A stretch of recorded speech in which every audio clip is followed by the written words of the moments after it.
got remastered with 60 FPS, I'd fork over God knows how much for that shit. Yeah. At this point, I don't know if exactly. it's ever. I don't think it's ever happening at this point. I think I'm they're waiting giving for up it to hope. catch up. I don't know, man. This like Ninja Gaiden 2 is 15 years old. Like nobody thought it would get this treatment, and it did. So, and it was super weird because Koei Tecmo, the creator of this game, they basically shadow dropped this remastered game on the day that they announced the new Ninja Gaiden game that they're working on, Ninja Gaiden 4. And so everybody was really surprised because nobody was ever there was no information about this coming out, so they just dropped it, and now people have been playing it since the end of January. And so, anyway, you can check a couple of videos online. There's a lot of people playing it. I wouldn't focus too much on the high level play because there's a lot of you won't understand what the hell's going on screen. But there's a lot of people that play the game. You can watch the videos, and if it's your cup of tea, give it a shot, or maybe wait until it's on sale to buy it. I'll probably buy it soon because I have to. It's one of those games I will support. But anyways, I digress. Well, it'll be something to play in the meantime, because for me, I don't have any big releases till April with Expedition 33. Okay, cool. Or Baldur's Gate 3. I keep telling people to play Baldur's Gate 3 because it's a fucking good game. But anyways, I think I've beat that one to death. But yeah, I'm waiting for it to go on sale. Dude, it's not coming on sale. It's so popular. It's never going on sale. It's not. It's always going to go on sale. Well, in 2 years maybe. Speaking of sales, I always find it funny when I'm looking at the sales on PlayStation Store and I keep seeing Batman Arkham Trilogy for like $6. I'm like, are you fucking shitting me? Mm-hmm. The trilogy is $6. Wow. So honestly, I bought it for like Asylum 7. City and Night for $6. And Night. I bought it for like $7, $6. and I tried to like start Arkham Asylum, and I'm like, oh, this kind of sucks. I love Arkham Asylum. It might just be its age showing. Yeah. Yeah, it is. But Arkham Knight though, I saw the graphics not too long ago. Dude, Arkham Knight still looks fucking amazing. It's a beautiful game. Like, it's turning 10 years old this year. Arkham Knight looks fucking amazing. Mm-hmm. There are games coming out, they're not even at that level. I mean, it's insane how good looking it is. Like, visually, it's the best Batman game I've seen. And it makes me sad that Rocksteady's kind of a dead studio after Suicide Squad killed the Justice League. Yeah, I know. They need to, yeah, well, the best, you rise to the top, you have to fall, right? That's pretty much what happens to these publicly traded companies. Yeah, so. All right, so that's enough of video games. Let's get into the game. Everybody's on Roll20. Everybody, okay, perfect. Okay. So thank you. Sorry for last week. I was sick. I could have done it. I could have puked at any moment. I wasn't feeling it. So yeah. It's important to rest. You don't need to apologize. Okay. Yeah, I know, but I mean, still, I was kind of last minute, and I hate doing that. It's a bad habit of mine, trying to see until the last minute if I can make it. I should probably just, as soon as I start feeling it, I should just probably call it off. So anyways, apologies if it was an inconvenience. Rest. We were going to be home anyway, so. No, I get it, but I mean, I like to give people time to do something else with their Saturday night if they want to, you know. So. We did watch. I don't even know what we watched. I forgot. The Gorge? No, I think that was Friday night. Saturday we watched. No, Infinity Endgame or something. Yeah, something like that. Was it? Okay. I think we watched Endgame. Yeah. For me, if with D&D nights, it's either we're playing D&D or I'm going to bed. Nice. Yeah. That's a good alternative. Okay. I would probably do the same. Well, all right. Okie doke. So let's get started. We are chapter 15, session 105. I think we're 105. 105. That sounds right. Yeah, okay, cool. Perfect. Thank you, Dana. Year is 752 of the Barovian calendar, 21st day of the 10th moon. It's about 11 a.m. and you guys are located in the village of Kresk, more specifically within the Abbey of Saint Markovia. Okay, dokie. Quick recap from last game. It's been a little while. So the party awoke in Kresk, their rest undisturbed for the first time in what felt like an eternity. The quiet hamlet, insulated from the horrors of Barovia, had accepted them after Ostor soothed Burgomaster Krevskov's son of his hunger-fueled madness. Over a hearty breakfast, the air felt lighter, if only for a moment. With their strength restored, the party set out alongside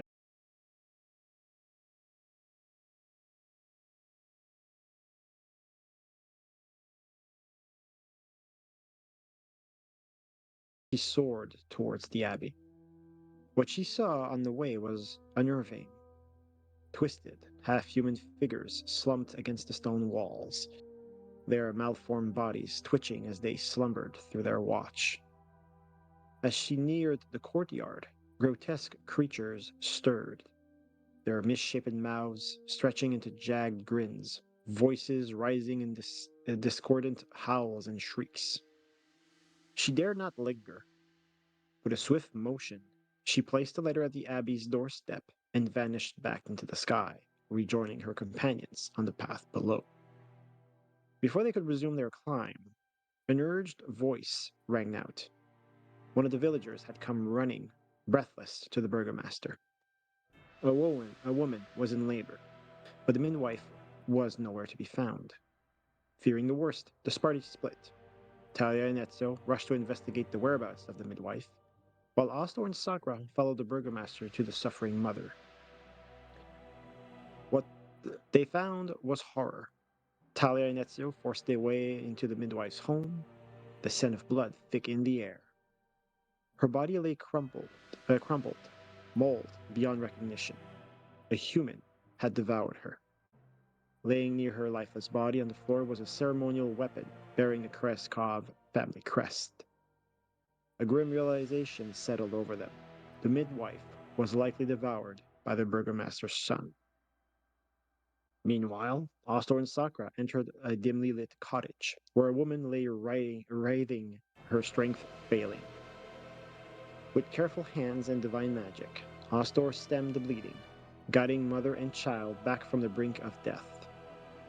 But as the newborn took his first breath, silence followed.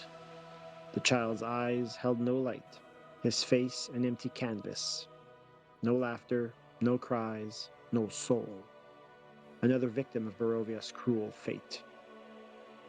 Haunted but resolute, the party regrouped and resumed their journey towards the abbey.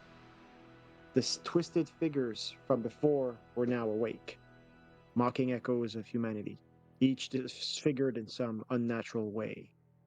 One man with goat legs pranced erratically, while another bore the leathery wings of a bat, twitching in spasms. Their minds shattered, spoke half thoughts and maddened laughter, but they led the party through the iron gates and into the courtyard. Within, they found sanctuary of a different kind. Gentle music, eerie in its serenity, drifted up from above, plucked on a single-stringed instrument. The air smelled of aged wood and burning hearth, where a cauldron bubbled in lazy swirls. A great wooden table stretched the length of the hall, its golden candelabras casting flickering shapes against the stone walls. Standing at the table's head was a woman, her gown once regal but now stained, a steel mask obscuring her face, her auburn hair bound in careful precision. She did not move, did not speak, merely awaited instruction. A man entered with measured grace, dressed in a monk's robe, a wooden sun-shaped symbol hanging from a chain around his neck. His presence was unnervingly calm, his movements elegant. He took the woman's hand with reverence, guiding her forward as he welcomed you into the abbey. I am the abbot, he simply said, his voice smooth, practiced. As he poured wine into goblets, his eyes gleamed with something unreadable. And this, he gestured to the masked woman at his side, is my greatest creation, the key to Barovia's salvation. The party took their seats, their thoughts heavy with unspoken questions. The table was set, the abbot's expectant gaze upon them. A conversation unlike any other was about to unfold. Okay, so we will start. Change the main hall. We'll just change the scene. There we go. Yeah, that's the eerie music playing.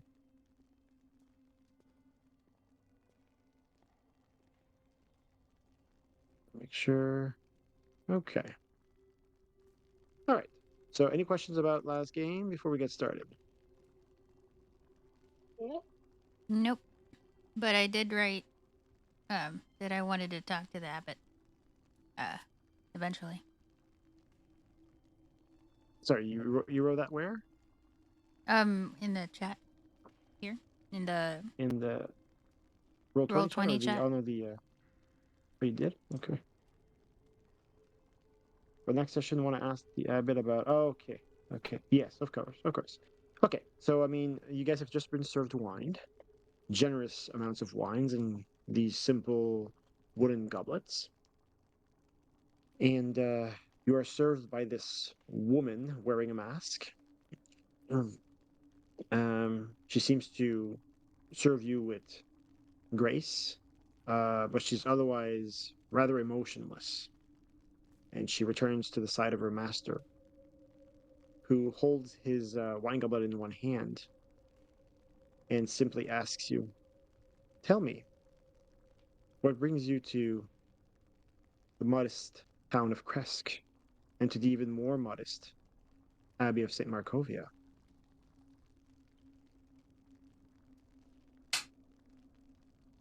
I have a question. The abbot. Sorry, out of game or okay? Yeah. No. Well, I mean, it's kind of important. Hmm. Can Quincy enter the abbey? Yeah, Quincy's with you, no problem. Okay. Which suggests that the abbey is not protected by the same Consecrated. wards. Yeah, it's not consecrated like the Church of St. Andrew's. It's good question though. Mhm. That's the music that's coming from above, by the way. There's somebody playing a violin above. All right. So, what do you guys do? Any of you answer his question? Hmm.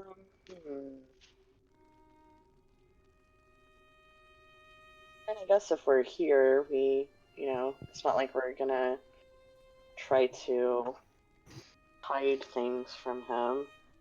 I don't think. You can Yeah. just remember why. Just remember why. So Kresk is kind of an important place. I'll just reemphasize that. Remember that you guys have two tarot card readings that are linked Yeah. to Kresk. So just bear those in mind, okay? Right. Okay, then I will start with one of them. Uh.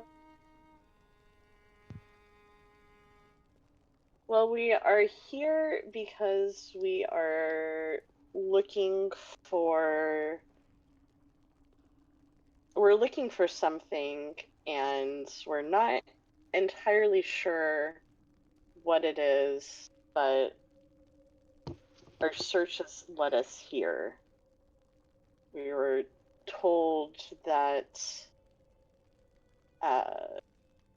we could find something hidden behind the sun in the house of a saint that could help us with our journey, perhaps.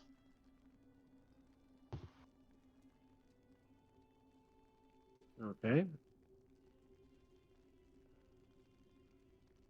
He says, "Well, I can definitely confirm you are in the house of a saint."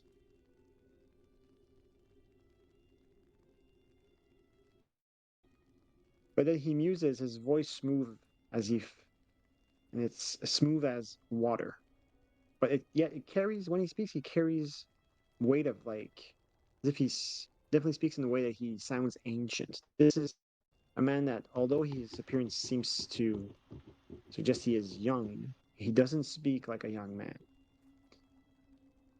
He clasps his hands in thought and he says, "You seem to speak in riddle, yet there is wisdom in such things. Tell me, dragon warrior, does what you seek promise salvation, knowledge, or merely power?" Knowledge, I suppose. You suppose you do not know what it is you seek. Honestly, not entirely. We were told things by a Taroka card reader, so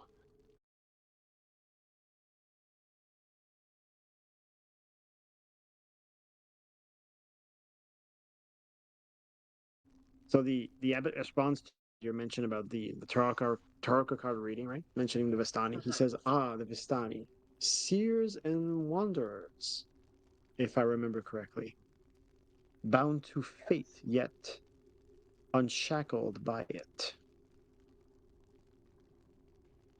One would say that their readings are never without meaning, though meaning itself is a treacherous thing. What is it you hope to find within these walls? And more importantly, do you understand the cost of seeking what is hidden?"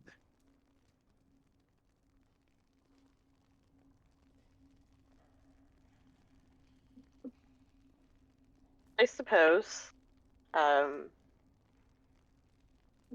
we've, been through a lot since we came to Barovia, and really all we want to do is be able to get home. Among other things. I And want to you find hope that true love. this I want to get rid of this affliction of pie.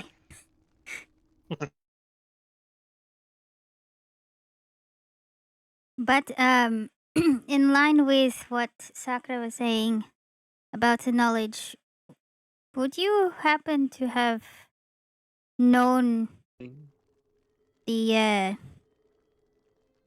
the Lord of the Land long? We have heard that you have divine powers, so to speak. is that what people say? That is what the people say. You have quite a big reputation. Well, I am merely a conduit of my lord. His power flows through me. The Morning Lord? Yes. Apologies. You're obviously not from these lands. Yes, the Morning Correct. Lord. Although the Morning Lord is also a god in Faerun. The same god, actually, the same type of god. So Ravenloft and Faerun seem to have that in common. But yes, he says, but you have yet to answer my question. You speak of your needs. Healing, escape from this realm.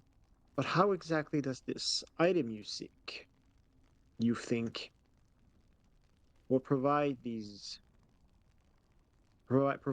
to you? Well, we were How told can that this knowledge of the ancient will help better understand our enemy.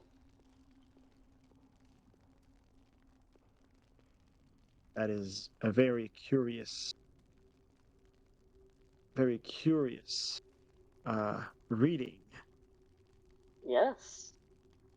It was the monk card in fact that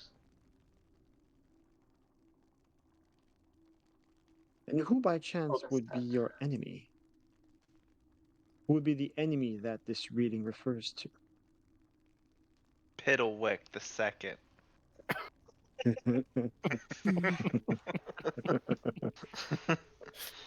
We're never gonna meet him, are we? Paul will Is make that sure. your? Is It's that? 2K.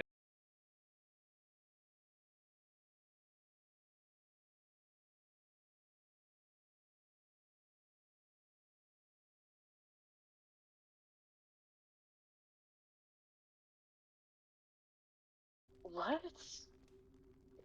Hold on. What? What are you talking about? I'm talking about how I'm trying to. Nigel's causing problems in Vallaki. Oh my god. Ugh.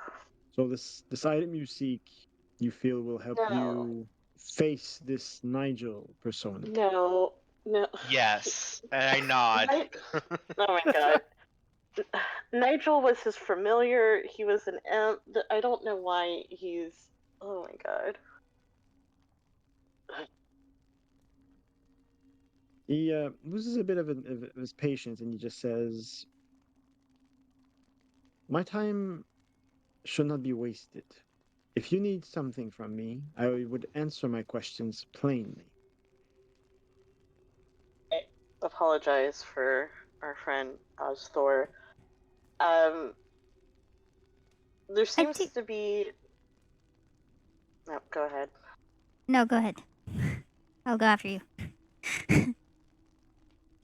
There seems to be only one person capable of getting us out of this realm, and he doesn't want to assist us with that. And the only way that we can get back home is if we are able to convince Strahd to let us leave. And that's what we need help with. Speaking So of, if I am to understand, oh, sorry, go ahead. Yeah. to add to that, I was wondering how much you know about the Lord of the Land. Well, on that matter of subject, it seems that from what I can glean from your very shrouded and confusing answers, that your enemy, and correct me if I'm wrong, would be the Lord of the Land, as you so put it, Strahd von Zarevich. Correct? I wouldn't necessarily say enemy, but yes, that's who we are. Adversary is probably more accurate, because we would just love to go home. We would gladly leave right now if we had the ability to, but He is hindering it. Or yes. well then, apologies. Let me rephrase my question. The enemy you spoke of in the reading by the Vestani, that would have referred to Strahd. Yes, We believe so, yes. I see. And so the item that you seek is to help you against your fight or help you in your escape from Strahd's realm. Is that it? Yes. Some sort of knowledge that can assist us. What knowledge that is, we're not entirely certain. The cards weren't very clear, but some sort of information that would help us to understand him. I see. And why he's keeping us here. And you feel that this knowledge is here. We think so. It said we were told that it was hidden behind the sun in the house of a saint, and this is a house of a saint of the morning lord, which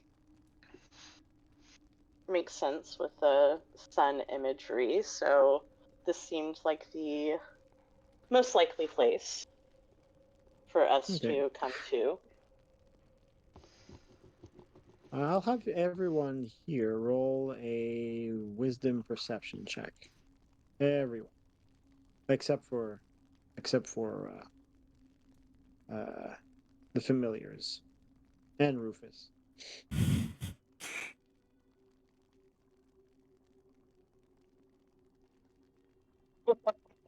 I don't perceive anything.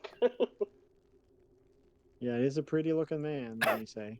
I know. I'm too distracted by those cheekbones. Alright. The 9 is Talia, the 15 is Ezio. Right, let's see how I keep Okay. him. Okay. Yeah. So for reference, this is the man himself. Those Oh, eyes. I know, Those they're so eyes. piercing. Okay.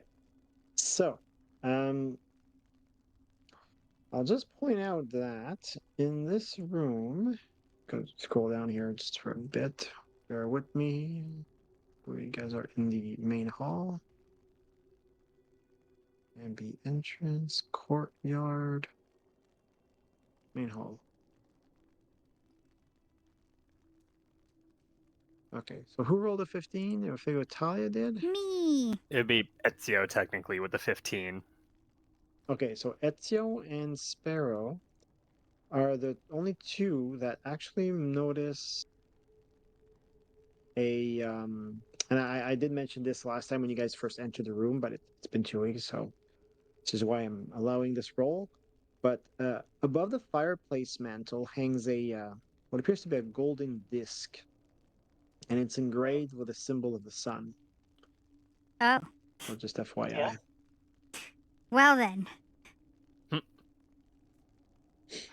I start So I start Yeah. like elbowing slightly, like tap tap tap. Whoever's beside me. Who's beside me? Very good question. Well, it Am doesn't I matter beside if Sakura? say- Am I beside? let's take the how are we positioned on the stream? It's Astor's completely Oh, to okay, the okay, left, okay. and then we have Yeah. let's Alright. use that. So I guess I'm elbowing Sakura.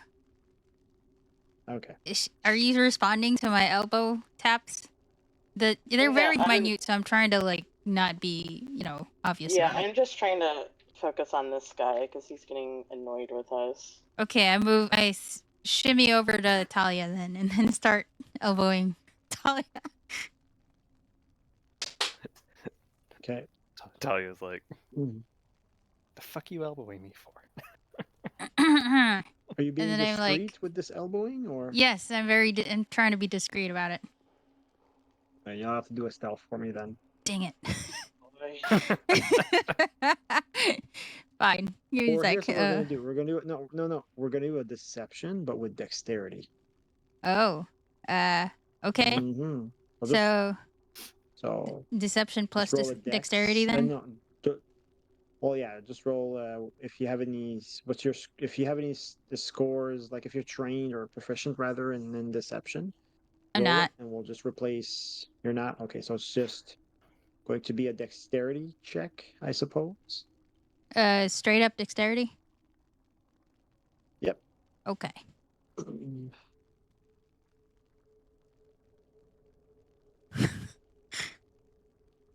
Damn. That's pretty good. Okay. Yeah.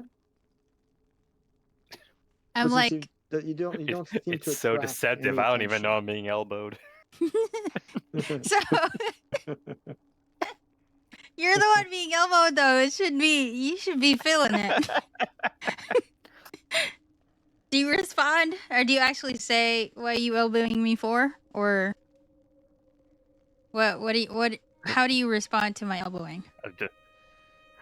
I just whisper to you, like, what is it? I like cover up my beak and then I'm like, the pondering look, basically, when you're like, if you have a beard, you're like, stroking your beard, but in my case, I'm stroking my my beak. And I'm like, there's a sun right there. And then I point to the thing, the sun and the. Oh, if you point I'm gonna call for another deception with Dex Well, if you're with pointing. my nodding, I'm nodding to it.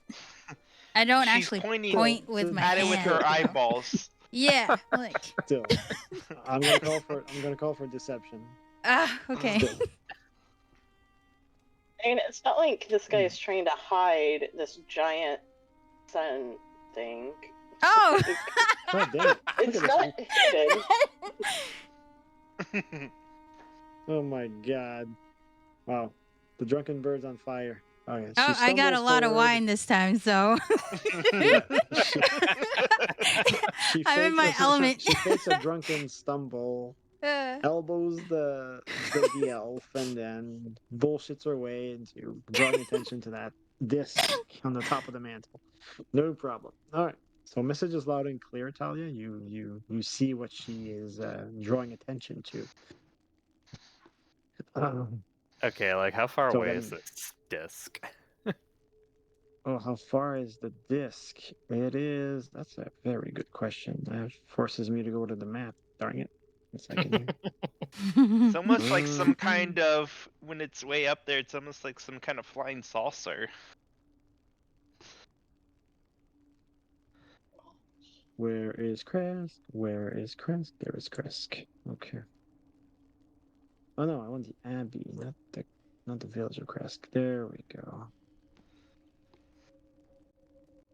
Okay, Abbey. Here we go. You can move it back a bit.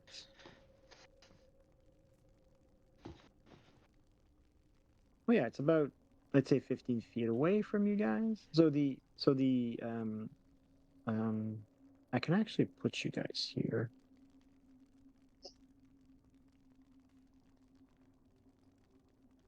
Yeah, I could put you guys here. Let's do that actually. The baby's crying. Damn it! I can hear. Are you guys players?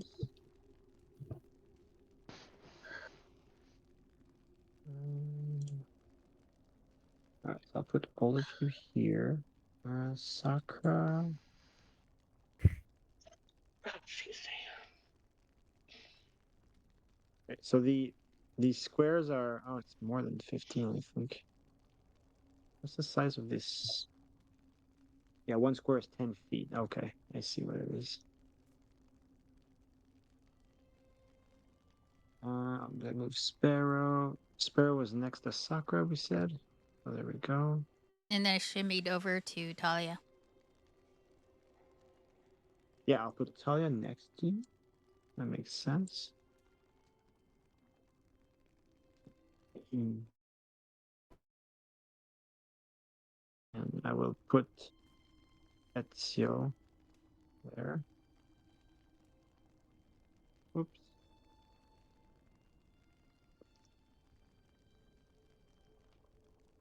Okay, I'm just gonna delete this guy. We're gonna go to Is that guy Piddlewick? yeah, maybe. Oh no, Maybe it's Piddlewick the it is Third. Piddle.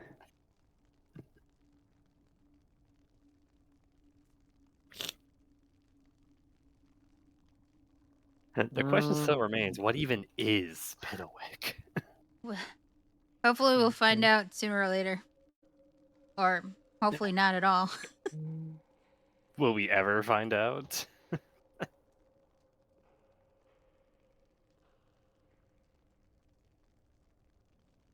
All right, so I'm gonna move you guys to the map now. Give me a sec. Have to bring you guys down there.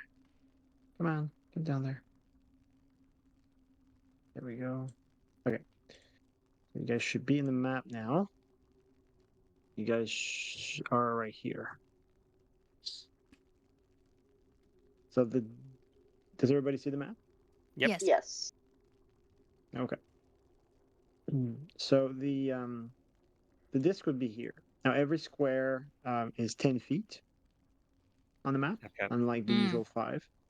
So it's about, I would say, yeah, anywhere between 15, 20 feet type of thing. So yeah. Okay. Yeah, it's like I can mark it, I guess, and then do like a There we go.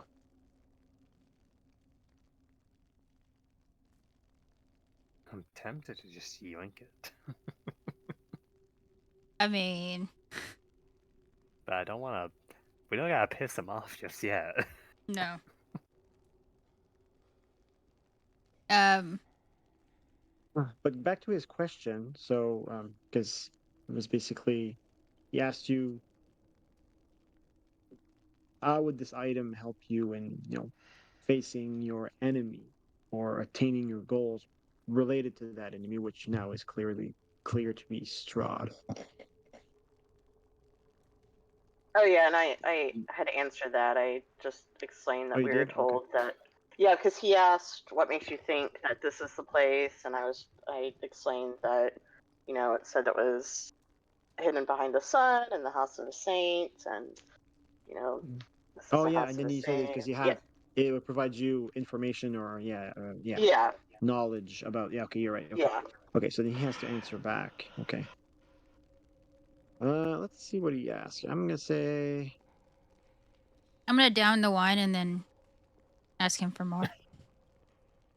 sure. So the abbot clasps hands, and he stands up and turns his back towards you and faces the hearth. Doesn't seem to be looking.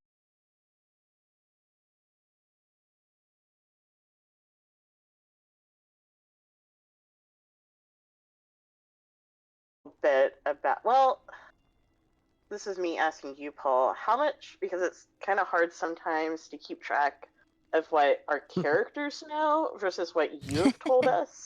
Yeah. Really? A little bit. Well, because it's like Shit. when you're telling us things, it's like sometimes I don't remember if we're being told that by someone in the story or if that's you just. So I'm not really sure what Sakura knows about Strahd entirely Sure. versus Well, like what And I Sparrow hasn't know. been with the party all the time, so. Yeah. you So can it's so hard but you can to I know too answer yeah, much. that. well, you can answer what you think you know, and if I tell you that you're not supposed to know that, we'll just retract it and that's it. No big deal. Are we supposed to Yeah. know about like his brother and all that? Like what happened with his So brother and yes, that you know that his brother died. Um, however, you don't know. The only person that would know about his him being would be Talia because, Hello. well, for all intents and purposes, she is his brother. right, yeah. Right. Um, but yeah, that you guys don't. I don't. Talia never. I don't remember Talia shit. Well Everything then, Talia has. in Yep. the Sorry. Go in the ahead. tent with the shadows, wasn't that a thing that Mhm. everybody saw? That whole scene? I thought it was a thing everybody saw in the tent. Yes. No, you were the only one, I think. Yeah, That's I so mean, I think And we were then because. in the tents, it but was your we vision. didn't. Yeah. I mean, we know about it Yeah. because, Yeah. Paul had Yeah. to Those. describe it. Yeah. Those visions are yours and yours alone, Talia. Okay. Then you didn't They're really tied tell to us either. your Okay. no, you didn't. They're tied to your background.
I think I'm back. on Strahd. Welcome back. Sorry. What the heck? Fuck was Okay. that?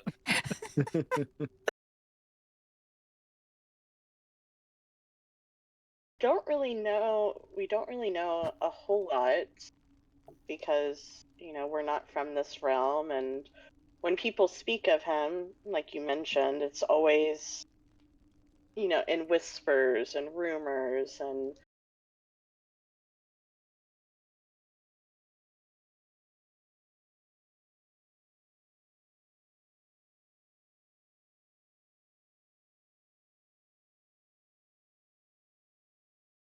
Hands and takes a seat once more into the chair, grasps his goblet.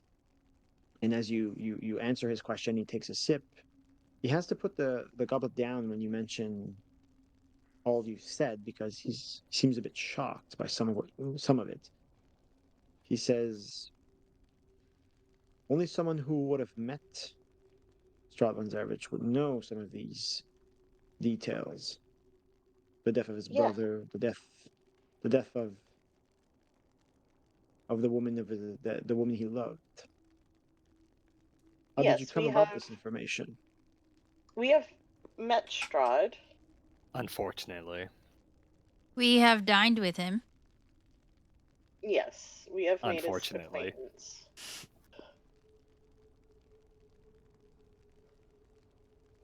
He even slept in Okay. his castle. Unfortunately. Are you saying I that just, out loud? I'm like, Yes, I am. I'm patting Talia on the back.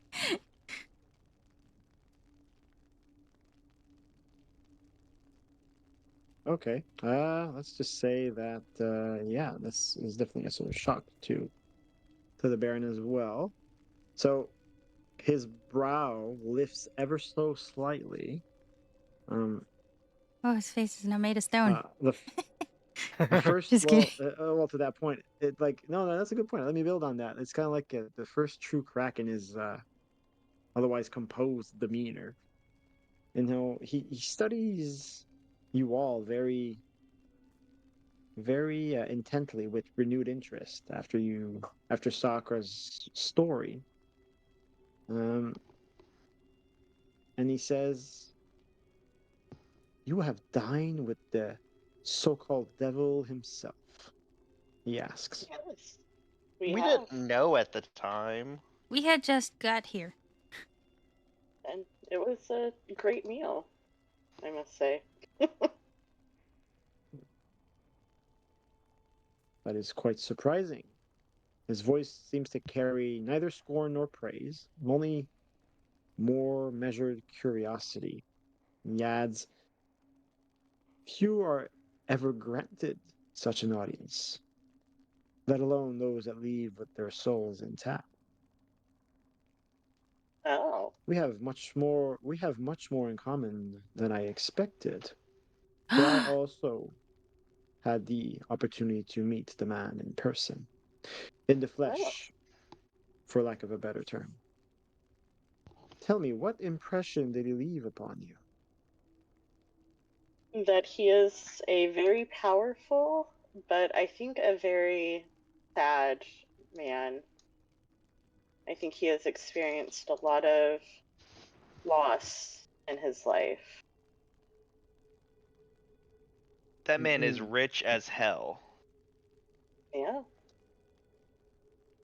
he is. You're all of you are right on all accounts. He seemed quite generous to a point. He can be, for sure. In fact, he was generous with me, with he was generous with myself included. But I would say that beyond all that facade, the typical facade of a ruler, of a king, he hides a melancholy, suffering even. And it's the key to his salvation and therefore this realm's salvation lies in understanding his suffering and healing it.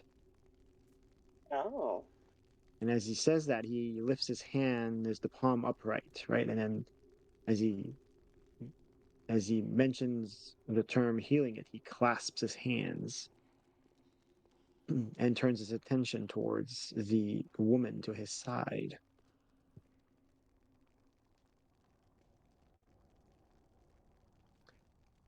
He said, "Very well. You've piqued my curiosity. You've given me much to ponder. I must say, I thought you were just random adventurers that were going to waste my time, but no. It seems the Lord has shines upon me on this day. And it so happens on you as well. For I'm willing to assist you in whatever you need. In exchange for a service, of course. But before we get to that, tell me now, what is it do you seek from the famed abbot of St. Markovia?" We're seeing two things, actually, maybe.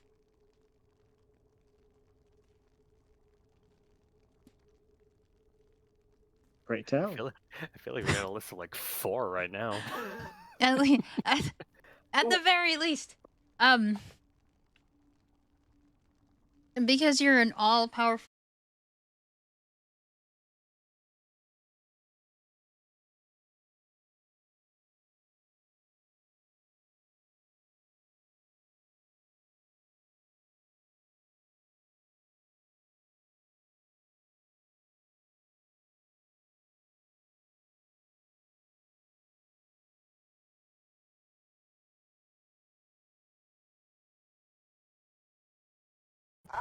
Am I back?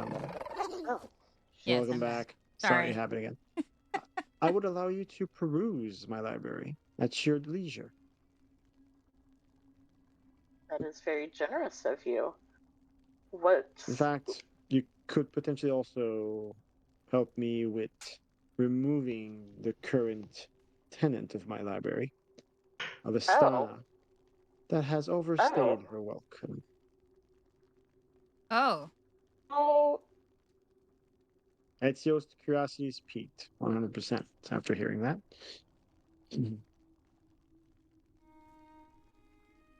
What do you mean by you just won't leave? Is that the issue?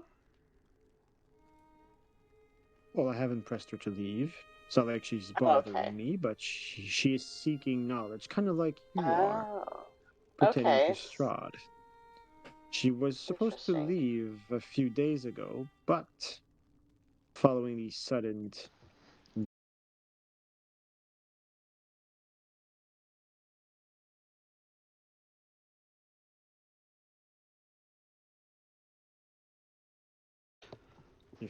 What I'll show you other around and bring you. assistance are you looking for? We'll get to that in a moment. For now, what else do you need from me? I One look of you at mentioned a curse or a condition. yes, and then I gesture to Spah Roh.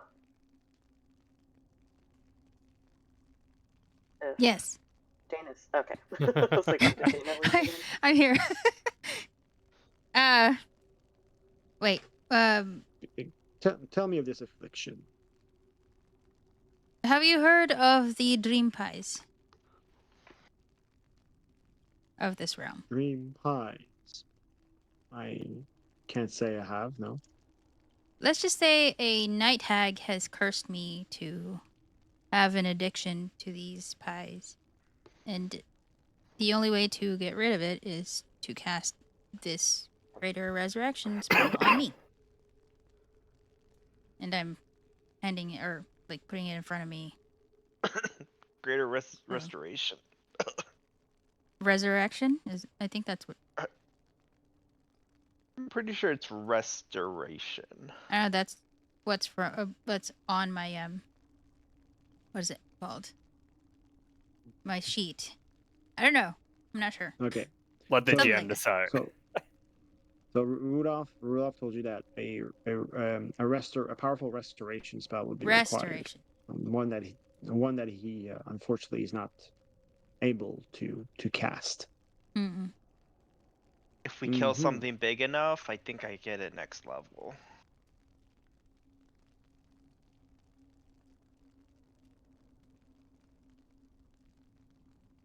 He says, the cruel vice of addiction, one woven by dark magic, it seems.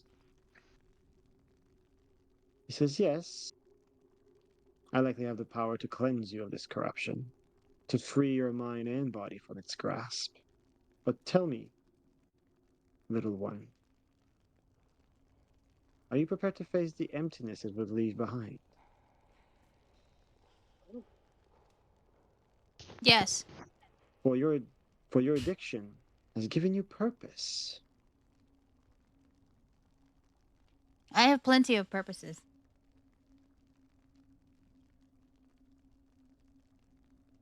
But this one in particular has guided you, brought you to unique places. For example, before me, it has brought you potentially not only to the salvation of my divine power, that my divine power promises, but also to the knowledge you seek. Think on that, dwell on that. For No, once I I'm ready remove. to say yes, I'm ready. I don't need to dwell on anything. But thank you. Your knowledge is and your guidance is quite appreciated. Well, it just goes to show how his way of thinking could be a little alien to you. He seems to kind of look at the broad strokes of destiny instead of looking at the current present, like the consequences of actions in the present. He Mm-hmm. seems to ponder how, in the grand scheme of things, right, the cause of effects of things lead to maybe something bigger. And he can kind of see the cause of effects that maybe you don't because you're looking inwards very closely at the day by day consequences of, for example, the curse. But he's looking at how, in the grand scheme of things, the curse has brought you to him, and he Yeah. has answers that you need. So it just gives you an insight into his thinking, which is, it strikes you, all of you can kind of feel it strikes you as odd. He's not thinking like a normal person would. Mm-hmm. You did all find that odd. Yeah. And I think the word alien here would be the better way of understanding it, describing it. Yeah, okay. He says very well. And besides this affliction, and besides the knowledge that you seek about Strahd,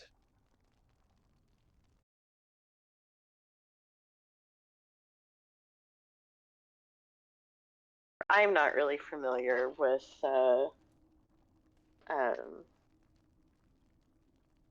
with what the Morning Lord signifies or what he represents. Also, may I look at this holy yep. symbol? Would that be okay, or would that not? Um, anyone can look upon the beauties of the Morning Lord and the Church of Saint and the treasures that Saint Markovia has brought to this abbey. However, I would kindly ask that you do not touch it. I insist, actually. He has a very stern face when he says so. Like almost a slight change in demeanor. He appeared to be very dead serious about touching it. Do not. Understood. Mm-hmm. In regards to your question, Dragon Warrior, well, given we probably do not have all day and you have more important things to attend to, suffice to say that the Morning Lord is the light that breaks the endless night, the promise of warmth after the coldest hour. He is mercy, renewal, and the gentle embrace of dawn upon a weary soul. In this forsaken land where shadows stretch long and hope flickers like a dying ember, he remains, despite being unseen. He's a whisper of salvation for those who dare to seek him, and those that seek him come to me. Oh,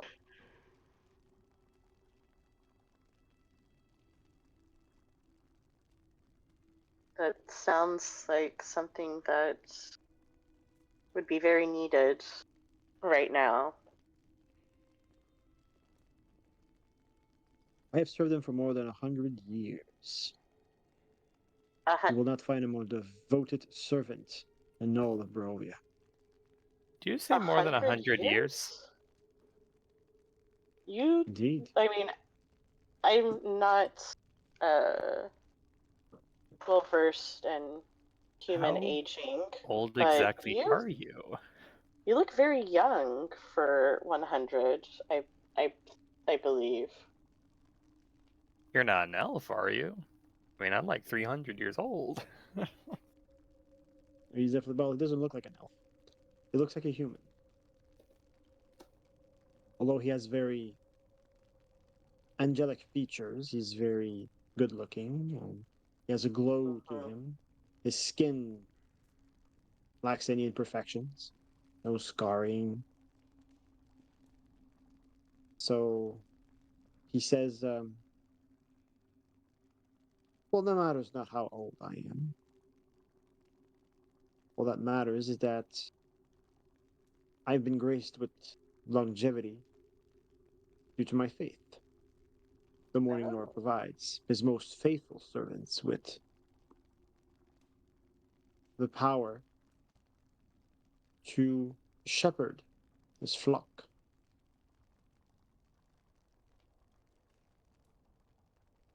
to care for the needy, to promise and deliver salvation to the believers. then you I would must be like quite to blessed. tell. Oh, go ahead. That's it. I would like to telepathically speak to the Sun Sword Oh, fuck. Okay. and ask it if it thinks this abbot can be trusted.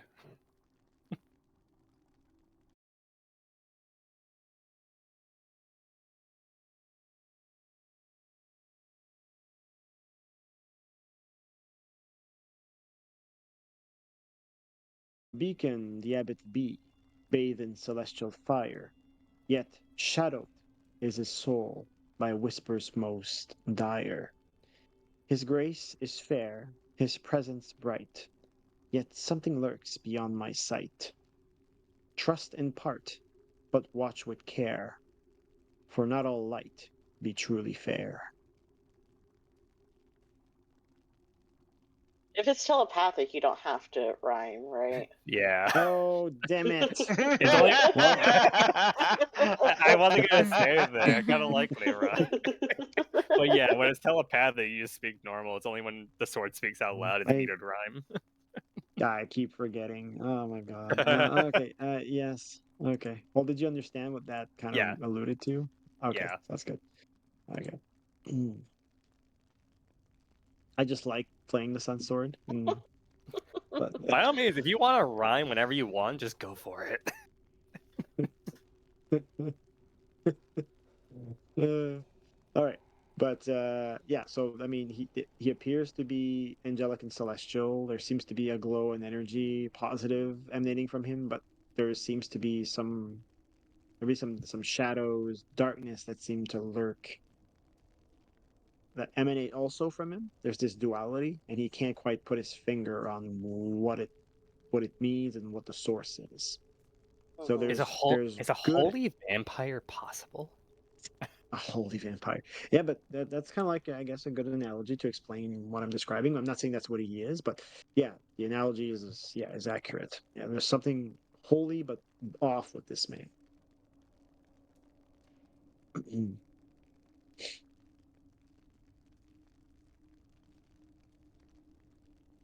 But he says the after answering about their question about the Morning Lord, I'm not sure if you answer anything back, Sakura, or to No. his description. No, okay. Then while Talia ponders with the Sun Sword, the abbot asks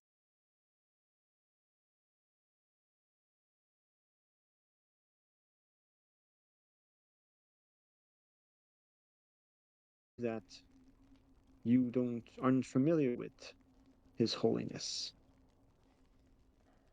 the promise of His light, the warmth provides the body and soul. Doesn't such a being hail from where you come from? I did not spend a lot of time around holy uh, holy places, No, but so you I could don't know about know. yeah, you could know about Yeah, the average gods in Faerun, for yeah, example. You could roll a religion if you wanted. yeah. I You mean, can stick I with that, know. but you can stick with that answer too if you want. I'm not a Yeah, I know them in a very by name only. I'll say right. I don't really know a lot of what is actually involved with what they represent. Yeah. Well, the Morning Lord in Faerun is known as Lathander. He's called Lathander the Morning Lord. So it's just in this world, Lathander doesn't seem to ring a bell. It's just the Morning Lord. But yeah, it is still an interesting coincidence that both realms have a very similar god. But Yeah. anyways, but then the abbot turns towards um, well, the abbot just says, of course, it makes total sense that any world would have a god dedicated to the sun, light, and hope that it brings. Otherwise, I wouldn't want to imagine such a world without it. But what I'm trying to get at is that, and he turns his attention to Ostor, and he says, "This devil child here is quite interesting. I can sense divine energy emanating from it. I actually see it.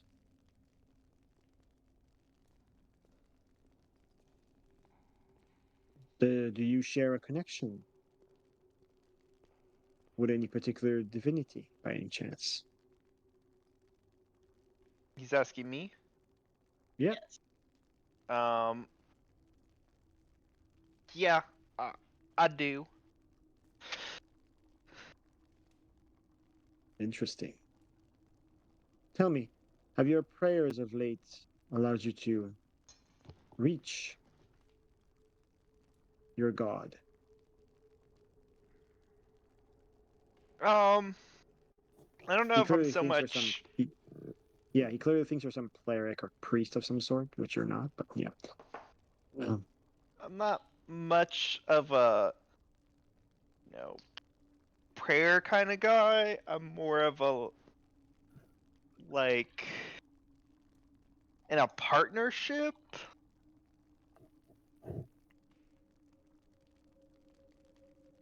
okay. I scratch her back and she gives me power.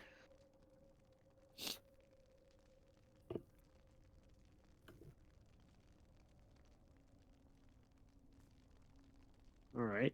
Okay. Da, da, da.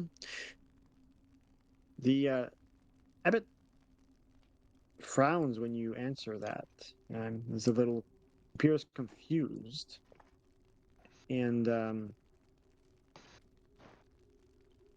he says, "Your connection to this celestial being that you allude to, um, it intrigues me. How is it that a creature of your nature, one who bears a fiendish mark, can share such a connection.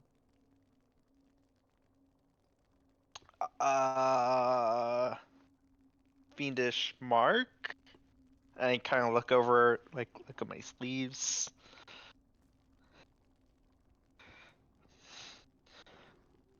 And then I kind of put two together, and I'm like, is this guy racist? I'd say no. The feeling you're getting is that he's ignorant. He doesn't know much about tieflings. He knows what you are. It's just there's not many tieflings where he's from or in Barovia. You haven't seen another tiefling in Barovia, right? Yeah. So it's just I would say it's ignorance, not racism. Although it may come out, it did come out a bit racist. I admit. It's okay. It's a You have fantasy every right, race. but you have every right. Alistair has every right to feel offended. I mean, you have suffered through a lot of, racism in your backstory, so it makes sense if that would strike a chord. I think Ozthor is offended, but he's gonna deflect with humor, and he's gonna be like, "Could a fiend do this?" And then I whip out my violin and I play a little ditty. Oh my Oh god. boy. But I just put my head in my hands.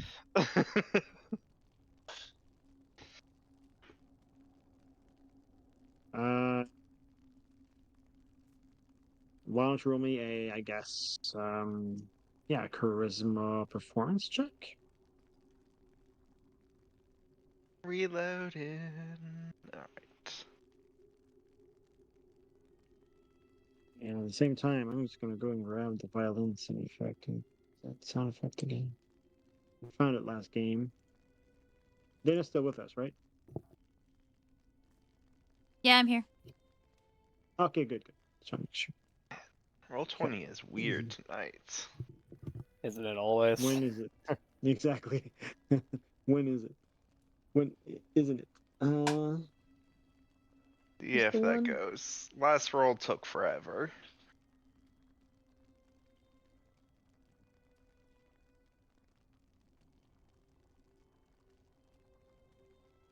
Ooh.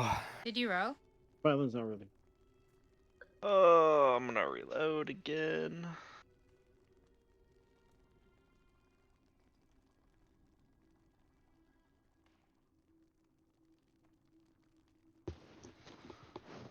I swear to God, this man's a holy vampire.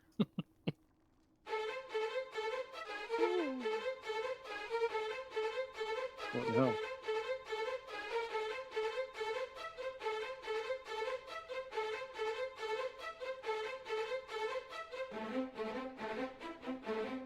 All right, let's see if you can play something to that tune. Okay. Okay. Everything's Is it back that up. good? Is it that good? I have rolled performance. Maybe I need to reload my character sheet. So like you're Yeah, still not clicking seeing any this. rolls. Yeah, I didn't see any rolls either. Alright, You're hold clicking on. on it and no rolls are coming out. That's weird. There we Oh, there you go. go. There we go. Hey. Oh yeah, Italy. Yeah, yeah. You managed to pull that off. Perfect. Okay. Okay. All right. The abbot claps and claps sincerely and to your performance. And he says, "Well played. Although such a performance could potentially uh, offend my servant who plays above us. Oh. Such a display of skill. Mhm. Oh. Oh. You you are a far more complex and intriguing creature. What is your name? Osthor O'Dare. Entertainer extraordinaire. With a divine connection, it seems. It's a dolphin. I see. Very interesting. So, how do you speak to this divine creature of yours? Does it speak to you? It's much more quiet since being in Barovia. Ah.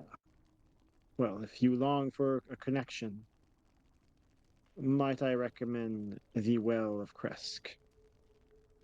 Oh, The sorry, the not the well. Not the well. My bad. Let me correct that. It is the. Uh, it is the. Bear with me. Where is it? No, not the graveyard. It is the.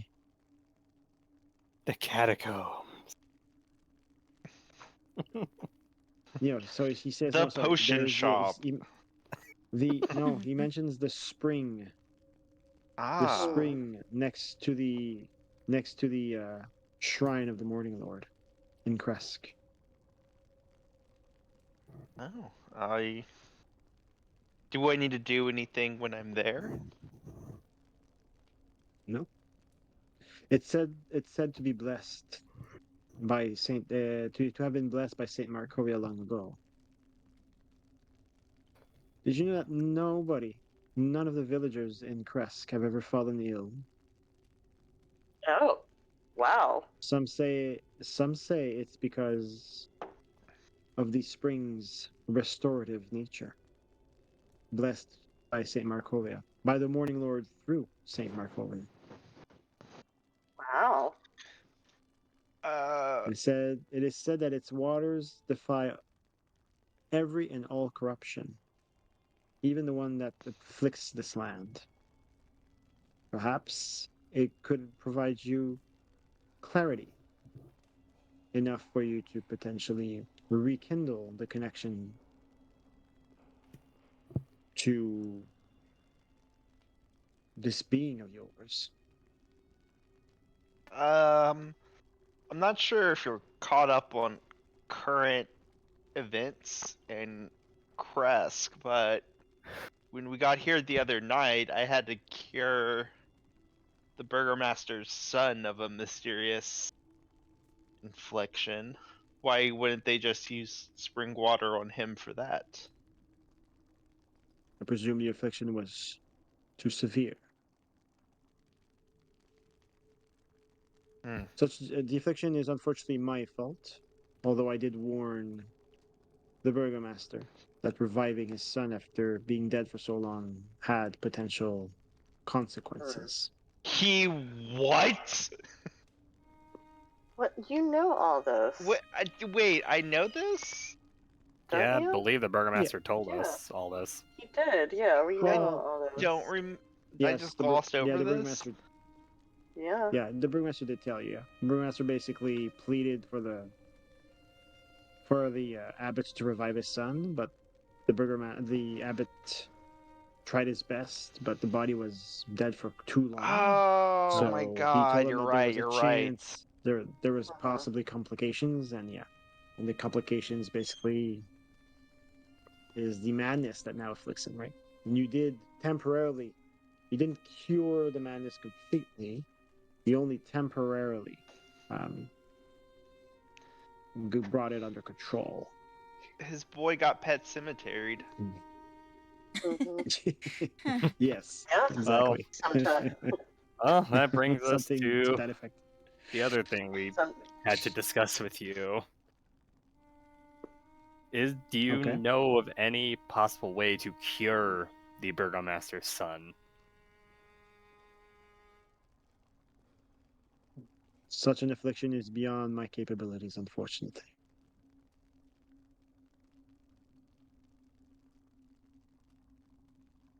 The only, perhaps if I wasn't in this realm, and if my connection to the Morning Lord was truly restored, perhaps then I would have enough divine power to lift such an affliction. But for now, I'm powerless to cure it. The only cure I could offer is a swift and dignified death. an impossible decision for the Kreskov, given that it's their only son, and the only promise of a continuation in their family bloodline. Do you know of anyone with the power to help him?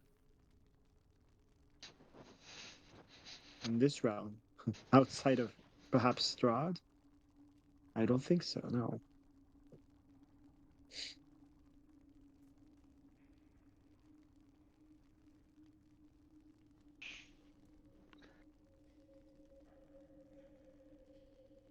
What about the Morning Lord?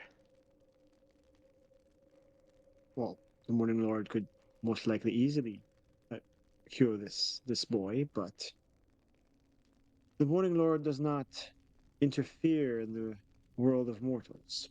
He sends his messengers, his emissaries to do so. People like me. However, this land is corrupted, shrouded. My powers are weakened.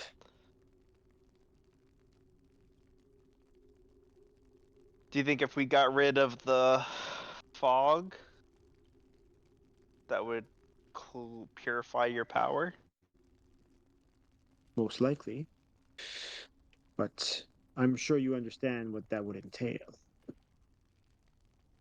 Killing perhaps you don't. Strahd von Verbich? That was Precisely. actually The only unintended. Fucking. But precisely. The only way to lift the shroud of on this land is to destroy Von Zarevich. However, you should know it is impossible to destroy Strahd Von Zarevich. Is that why you built him Why a new is bride? that?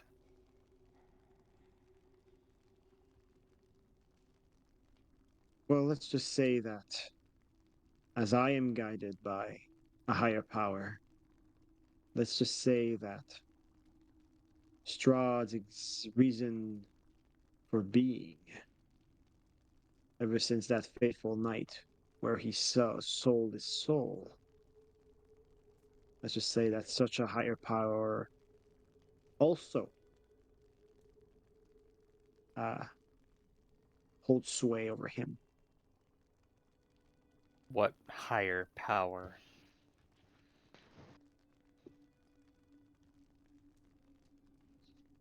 It's unclear what it is, but it is a dark, dark power. It has no name.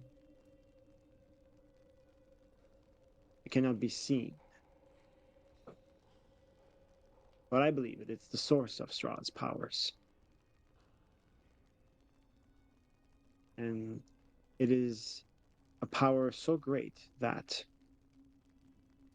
it is both what provides Strahd's immense power, but at the same time, it's also the source of his curse.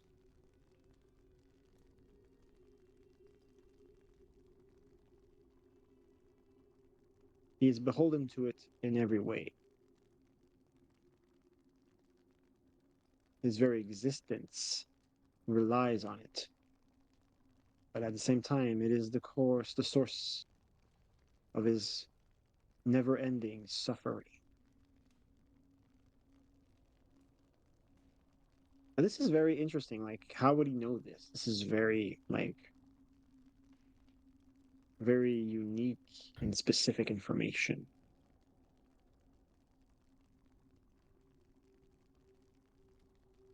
Do you He did know? mention he did mention he met Strahd in the past, but how would he know this, right?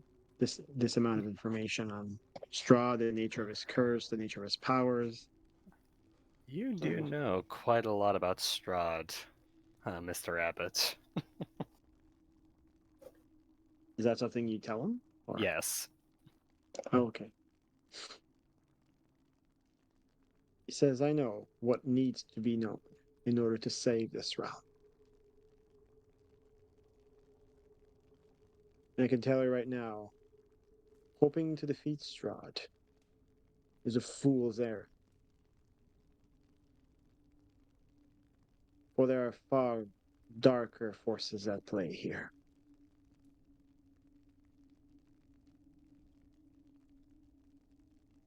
Therefore, the only way to save Barovia is not by defeating or destroying Strahd, but rather curing him of his suffering, of his melancholy. Oh, He must be given what he desires the most. Mm. And again, how would he know what Strahd's greatest desires are, right? How would he know right. this? Right? Mm-hmm. But he seems convinced to know such a thing. Yeah. I would allow you all to roll an intelligence checks, although at this point you guys would have to roll them pretty high. But it's possible that some of you will get it. Just a straight Intelligence. intelligence. Yeah, just a straight intel. Fuck. Oh, fuck. Hey! God, Steve, I Etio. swear Oh to God, God. Etio's 1 point higher. Steve, Oh Steve, my I swear to God. God, if you roll a fucking 20, Everyone rolled a 20. Steven. Etio has a 21. All right, Steve. Steven. Pressure's on It's now, just- buddy. Straight intelligence? Yes. Yes. Yes. Oh my God. Nat 20. Oh! Fuck. It He's gonna froze roll on the inspiration. 20. He's gonna roll inspiration just to prove a point. Alright. Alright. Well, everybody who rolled 20 or higher, which is most of you Everyone anyway. except us.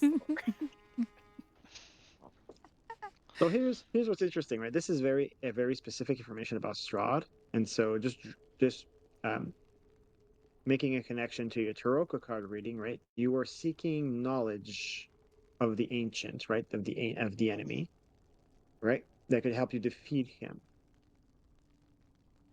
He has very unique and specific knowledge, like very intimate, specific knowledge, knowledge that seems to be unheard of.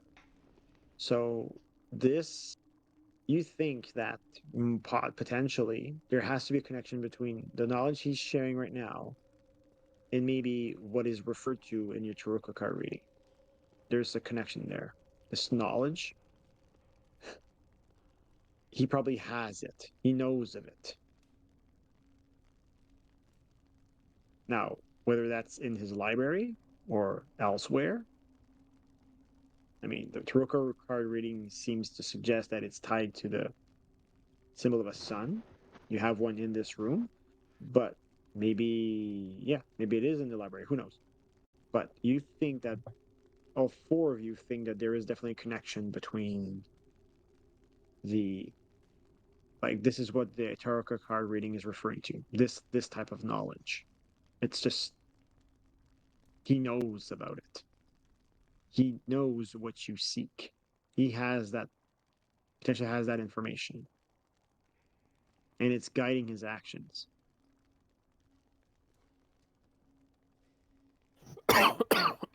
Abbott, how did you All come right. upon this knowledge?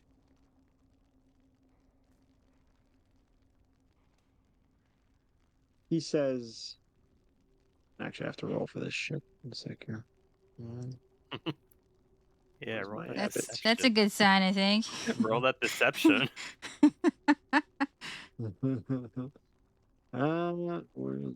Okay. Yeah, boy. Yeah, that could be a problem. Okay, here it goes. Oh snap! Okay, it's not bad at all. Let me check a couple of U's.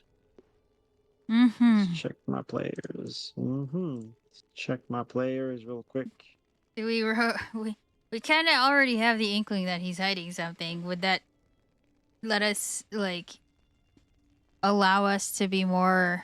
Can I see through any potential lies? Yeah. So can we roll something to go against whatever he's trying to do?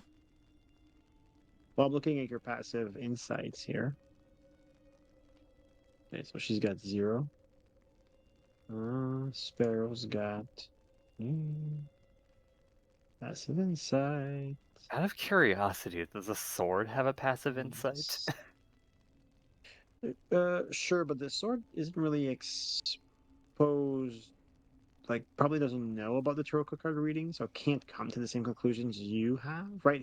The sword is just joined the party and has been dormant for so long, it's not aware of, right, about where that information could come from. Although it is very interesting information, he can't speculate as to where that information comes from, like how the abbot got it. Okay. Insight. Okay, so she's got a 16, but that's okay. Talia's got what? Don't remember Talia's insight being that high. You, Alita. Okay, yeah, 14. All-Store, yeah, All-Store, no, it wasn't high. Yeah, He's high. bullshitting us, gang. But we can't tell that. We don't know that, yeah. 13, yeah. Okay, so the highest is Spah Roh. Okay, yeah, no, nothing seems to. Well, can't this you can't deduce that he's being deceptive, but he says that. Well, like I said, I've lived for quite some time. I've met Strahd van Zervich in person, spoke with him at lengths. We've shared quite a bit. He showed quite.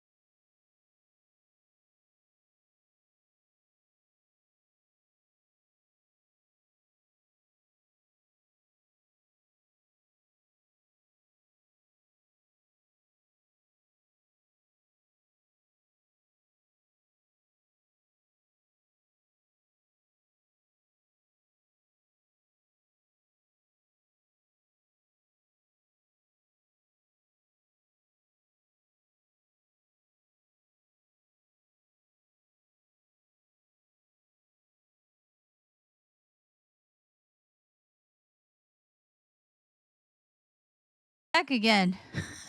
She left again. And And back. back again.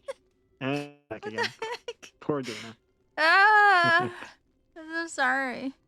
It's okay. It's okay. All right. So yeah, so he says just reiterates the only true way of saving Barovia is to give him what he wants, to cure him of his suffering, and no divine power can do that. No, I had to search beyond the Morning Lord. Well, that's not quite accurate. I'm sure the Morning Lord has guided my decisions and actions, but I had to go beyond the divine. I had to go beyond the restorative powers that my Lord has given me. And in fact, it was Strahd himself who taught me the secrets that I needed to save him. Quite poetic when you think about it. He But it, himself could save himself, but he seems to refuse to do so. so what you're saying is that Speaking, he's Tatiana speaking in is. riddles a bit, yeah. Oh. Yeah, Uh, speaking riddles, but yeah, go ahead. You were saying, yeah. I actually say this. So what you're saying is that Tatiana is the answer to getting rid of the mist, to everything here. Mm-hmm. Clever bird, indeed. The answer is, and has always been, Tatiana. I am convinced that if I give him his heart's desire, which is his exact words when speaking about her, If I give him his heart's desire, Tatiana Fedorovna, he will no longer want for anything else. That would surely lift the curse. He will be freed. Because in the end, the reason why he sought power in the first place, the reason why he was able to do everything for her sake, it was to have her for himself. If I give her that, then the reason for the curse, the reason for his power, even the reason for his rule, none of it matters anymore.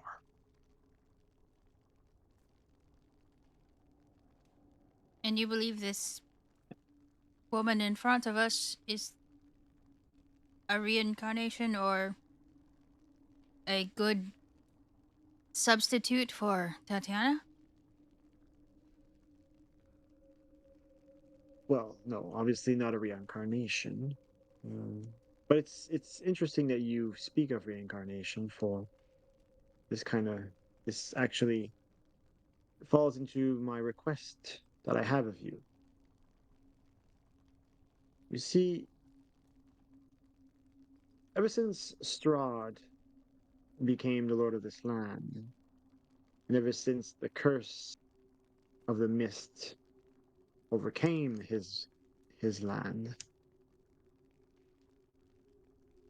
the souls of the damned and the dead could never truly escape Barovia. They linger in the mist, and they ultimately are bestowed upon the empty shells of newborns. Now, of course, over the years, Barovia's population has grown.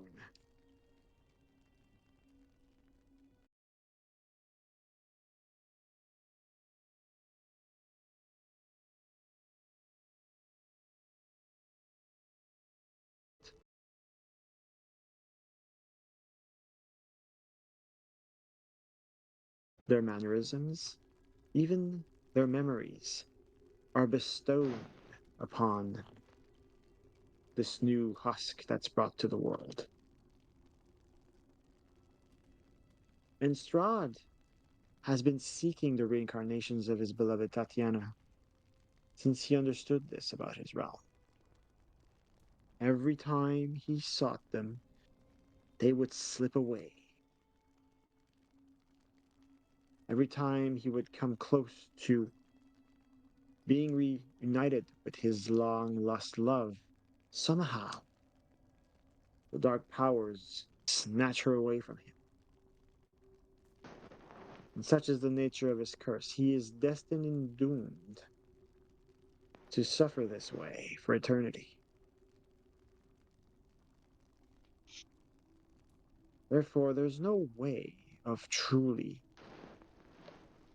curing him by actually giving him Tatiana, or the reincarnation of Tatiana, if one should somehow be walking the lands of Barovia today.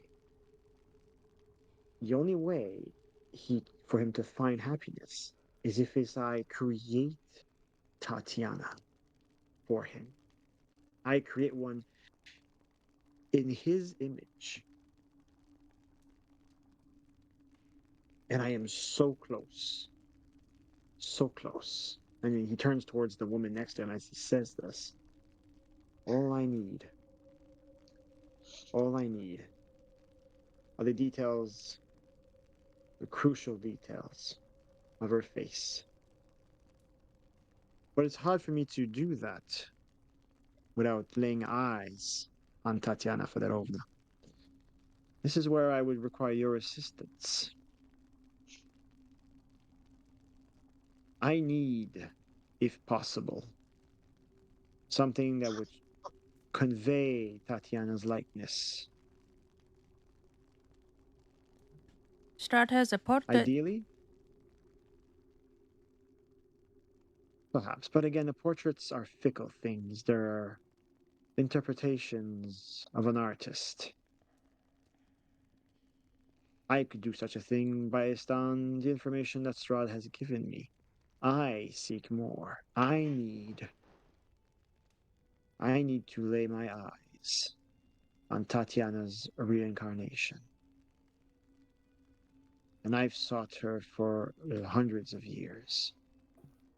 But it so happens that one such reincarnation currently lives. In the small town of Barovia resides a woman named Irina Koliana. I side-eye Talia. I also Without moving my head, I'm just like. I just I'm like, straight what? ahead, dead-eyed. What's this? Hmm. What's this girl gonna do? He says, if you be so kind as to find this woman, explain to her my dire need, and bring her to me, I would have what I need to recreate her legendary face. How did you know she was the reincarnation?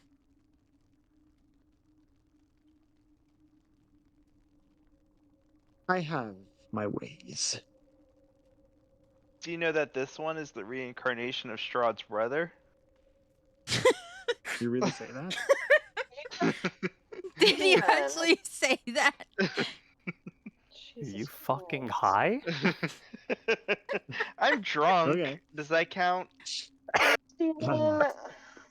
I won't say that. Apparently, it's taboo. Yeah, I mean, Well, you can say do- that. annoying. Sure, if It's you not wanna taboo, fuck but over Talia, sure. Let's just say this. Let's just put it this way.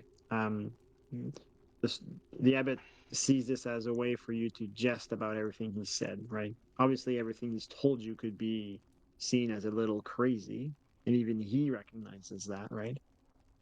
So he says, "No, devil child, you jest, but I am serious. There is a reincarnation of Tatiana. She is among us, What and I small am also town? serious. I need her. Of Barovia is apparently where she is from, although I do not know her exact whereabouts. If you bring her to me, then I will promise you I will cure your friend's affliction. As a sign of gesture of goodwill, I will allow you to peruse my library beforehand.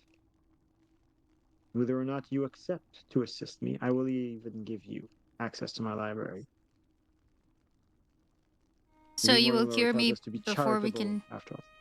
take her to you, if we find her. No, well, if you find her and bring her to me, I will cure you of your affliction. I kind of have a time limit. I fear I would probably be dead in days if you don't cure me now. I'm afraid those are the terms. I would suggest then that you hurry along and find Irina Koliana. I look at Talia. And I'm blinking. It wouldn't be for long. I would just need to speak to her, see her, gaze upon her, just for a brief moment.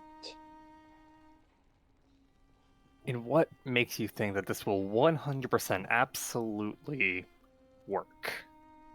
That it will cure Strahd?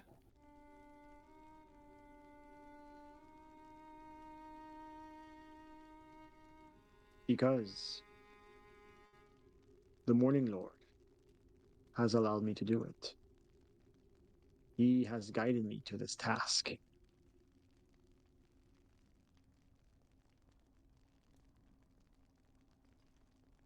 And also because it's the only way.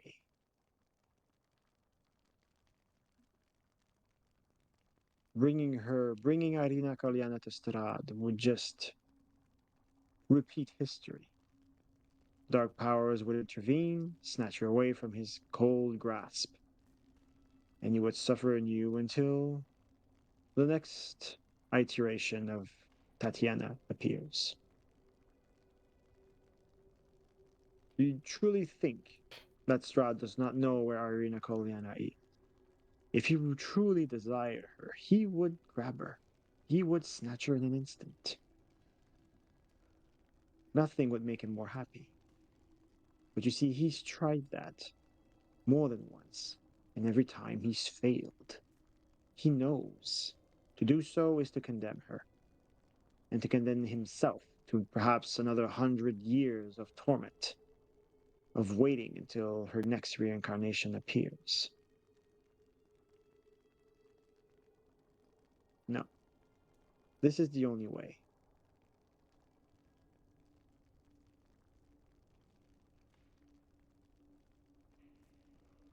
So what do you say? Will you help me in this most crucial task? You would be a help me, and you would be a part of Barovia's salvation.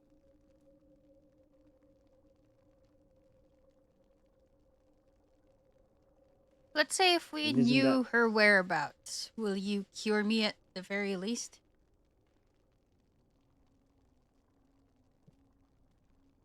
as I said, bring her to me and I will cure you. That I promise. The thing is, I I don't have a swear on the name of guarantee my I'll lord. be alive tomorrow. That's why I'm so Well, I have no adamant about it. guarantees that if I were to heal you now, I would have no guarantees that you would honor the honor your side of the bargain. We still haven't gotten the item that we sought after. So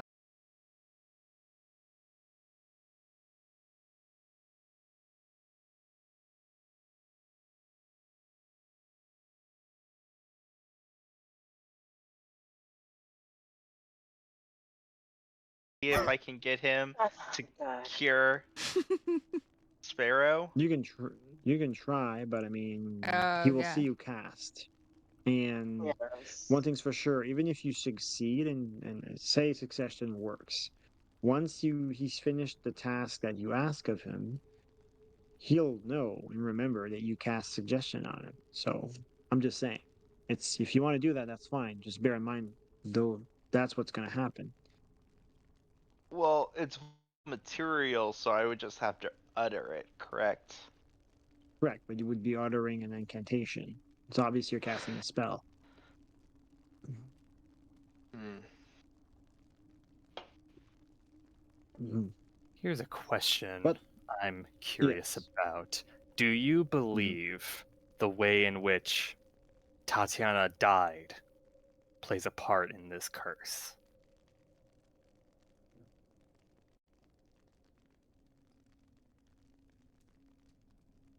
I believe whoever promised power to Strahd, whoever promised him his heart's desire, I have a feeling that it had orchestrated and foresaw Tatiana's death, planned for it. Are He you saw are in y- are Strahd, you aware of how she died? yes, she committed suicide.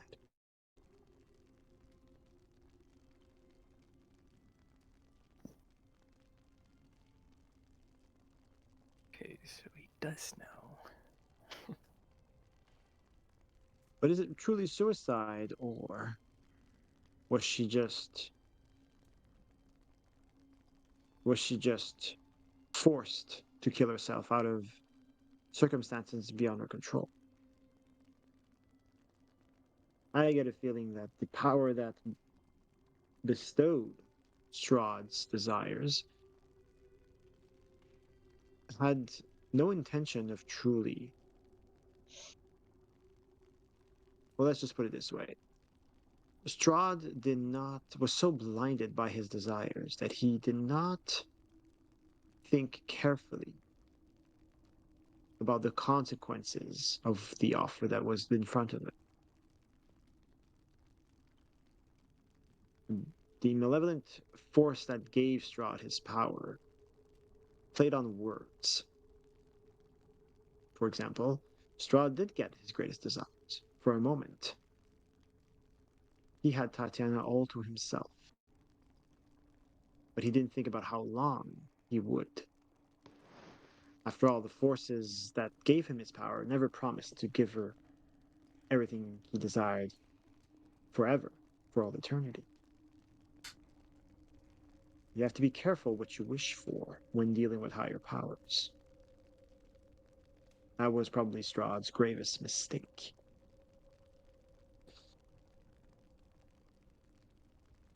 And in fact, do you know how Strahd ultimately was able to woo Tatiana in the end after receiving his powers? No. Well, you've met the man himself. I'd be shocked and surprised if he hadn't used his charms on you. He is quite charming, yes. Unfortunately, yes. Well, there you go. Speaking from firsthand experience. Why did you think Tatiana killed herself? Because she somehow was able to break his enchantment. Oh. And when she saw what had become of her fiance's brother, her, she was frightened of it, and she couldn't bear to live as, well, for lack of a better term, Strahd's slave, right? Forced to love a man she, forced to love the brother of the man she desired,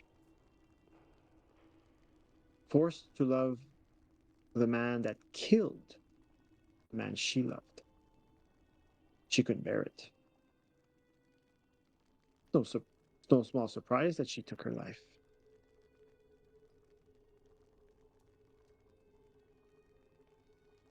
Again, you know quite a lot. I do. And is why I am the sole person in this realm that knows what must be done.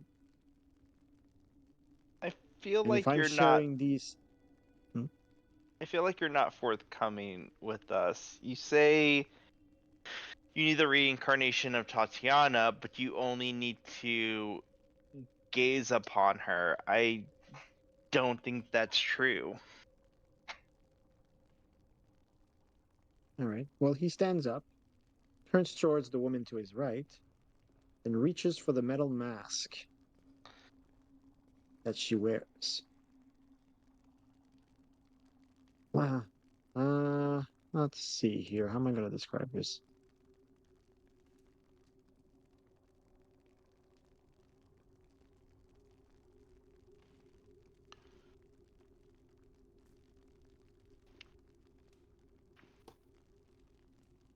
Mm, oh.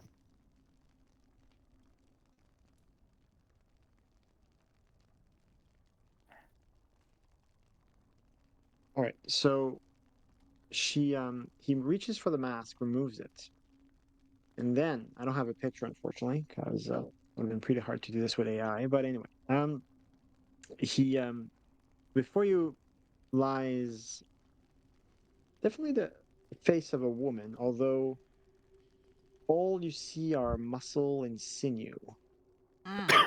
and brown coagulated blood that drips. Now you understand that the reddish brownish color that has tainted her gown likely comes from blood that has dripped over time from her delicate face. The woman lacks, or whatever woman, whatever face this head bore before, has been meticulously been removed, leaving only exposed muscle, ligaments, and sinew. Right, Mm-hmm. and he says, I need but to recreate Tatiana's beautiful face and bestow it upon this creation. How are you going to And do that? then By studying Irina Kolyana very carefully, Are you able to recreate the face just from experimentation on somebody else's skin? Or well, look upon her, gaze upon her for a while. Haven't I done so for her arms? And her hair. Oh, her hair. You know how long it took me to recreate Tatina Fedorovna's hair? That Well, perfect, if auburn you were able to hue. recreate all of this you already have, why do you need Irina for the face? Because the face, as you well know, is everything. The eyes, her expression, everything must be perfect. There is no room for error. It is also the one thing that Strahd remembers with intricate detail.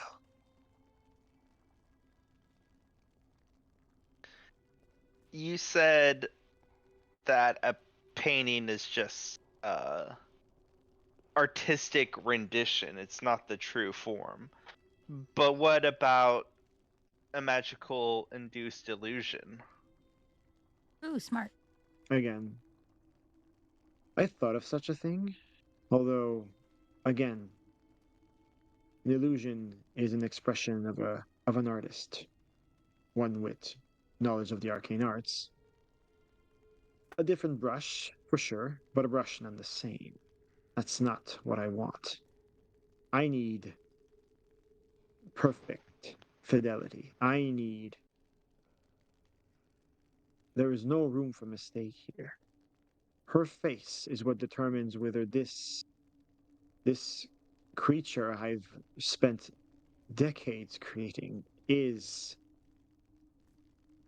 will be the salvation of this land. It all depends on this last component. But I What it don't There's believe you could achieve perfection by Wh- simply studying.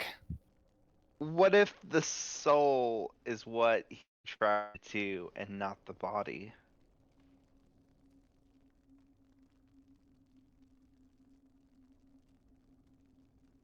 because from what I know about Strahd and what he has said about Tatiana, he never spoke of her soul. Oh no. Her face, her lips, those are things he has written, and he slips there. And he says things he has great memories of.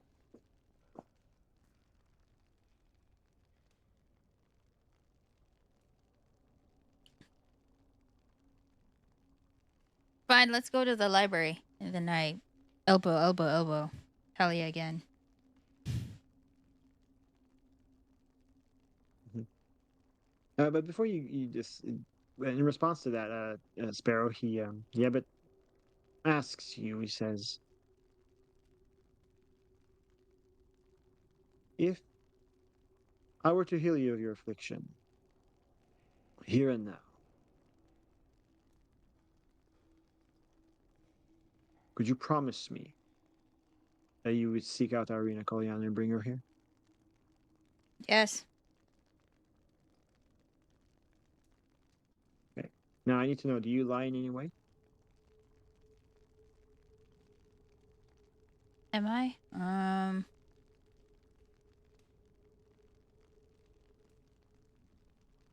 I do have a Are you? question for Uh you, Abbott. But yeah, Um, but first I want to know. I just need to know. Is okay. Sparrow lying? As soon as he asked me that question, Mhm. dang. Do I do it or not? What are you trying to do? I mean, his question was to look to what was it? What was his exact words? Will you bring Irina Kolyana to him? Uh, that's not what he said. He said was it finding or no? Search and find.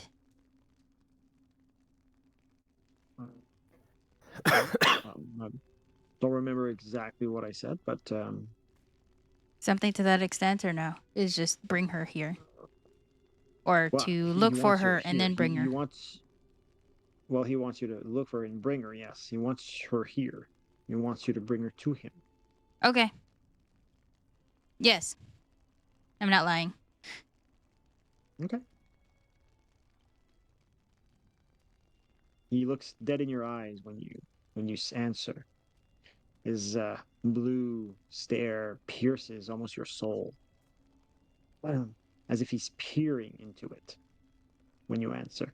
Mm-hmm. It's a uneasy feeling. Yeah. But he Nobody's looked says, at me that way before. I actually say that. "Mm-hmm.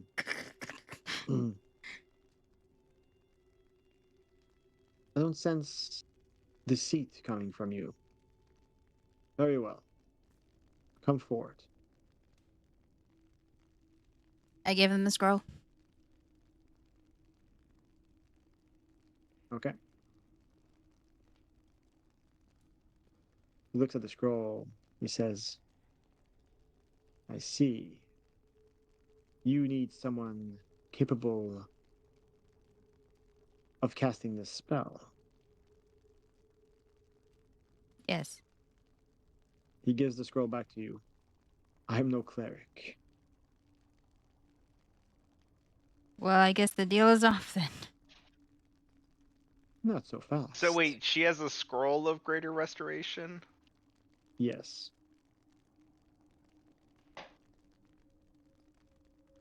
But he says, "Not so fast. I may yet still be able to heal you." But not permanently. Who's to say? I don't know.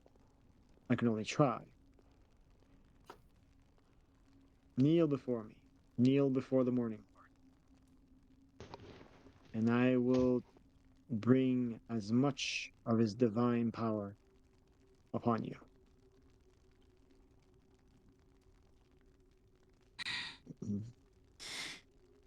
I'm touching my beak again. I'm like, do I sense any deception coming from him?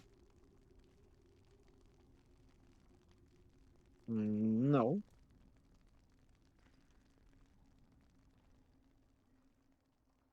For all intents and purposes, he genuinely, you feel like he genuinely wants to heal you. That is what you Okay. want, and that's what he offered. All right. I look at the party though before I do anything. Anybody react?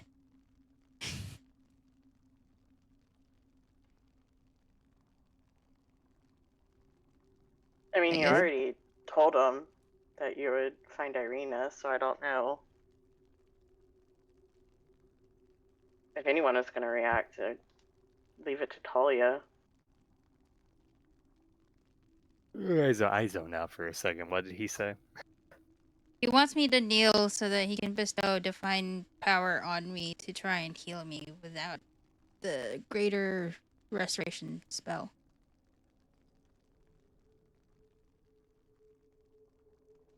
I mean, I don't trust him one bit.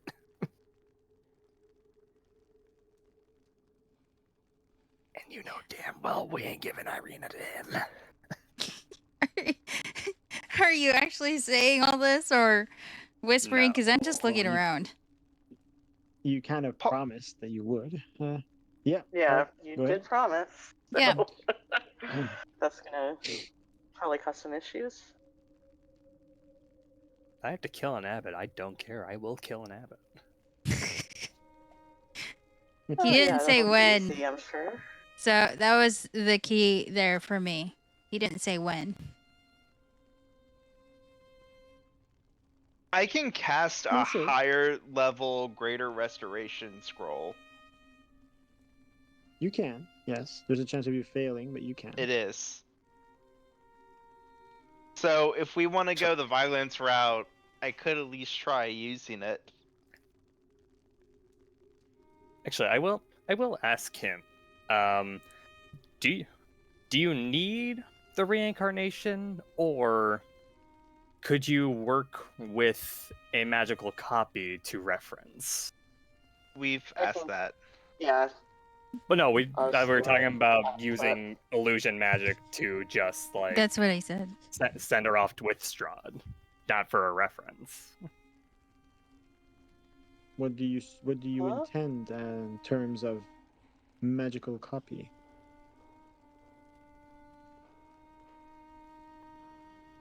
With, say, a spell like Disguise Self, if we knew exactly what she looked like, we could use that magic for someone to appear as her, right? Well, disguise self is an illusion spell, but he says But it would he doesn't know still what provide a disguise. reference. Yeah, but that's pretty much what Ostor was suggesting. Yeah. But he doesn't know what disguise self is, so he just says you would have to show me this spell, and I would have to decide. I can't make any promises without seeing the results. Oh, do me. But I still think, I still think it would be simpler to simply bring her here. The true reincarnation of Tatiana. Let's try it. Can you do an illusion of me? Or Sakura? Oh yeah, I'm now remembering. I don't have Disguise Self on me anymore. Wait, hold on, actually. You retrained Ezio. it? Yeah, but Ezio still does. Oh. Ezio will volunteer his services. He'll just say, please, allow me. And he will cast Disguise Self on himself to appear exactly like Ostor beside him. Okay. I didn't actually read Disguise Self. I don't remember what the fuck is with this spell. What's an illusion? It does not and it won't resist any physical evaluation, if you will. So like if you try to touch it, your hands will pass through the illusion. Um, like say for example, you're naked and you want to have appear to be clothed. Well, the person were to touch the clothes, right? They would pass right through the clothes and would touch your naked body, right? Um, so it will not hold to physical inspection, but it will look like you want it to. Okay. So, yeah, I want to do that. I want to have Ezio Okay, cast Disguise Self on himself and and appear he's gonna look. just like Okay. Ostor beside him. Oh, okay, okay. That's kind of cool. Okay, that's Ezio casting it. Yes.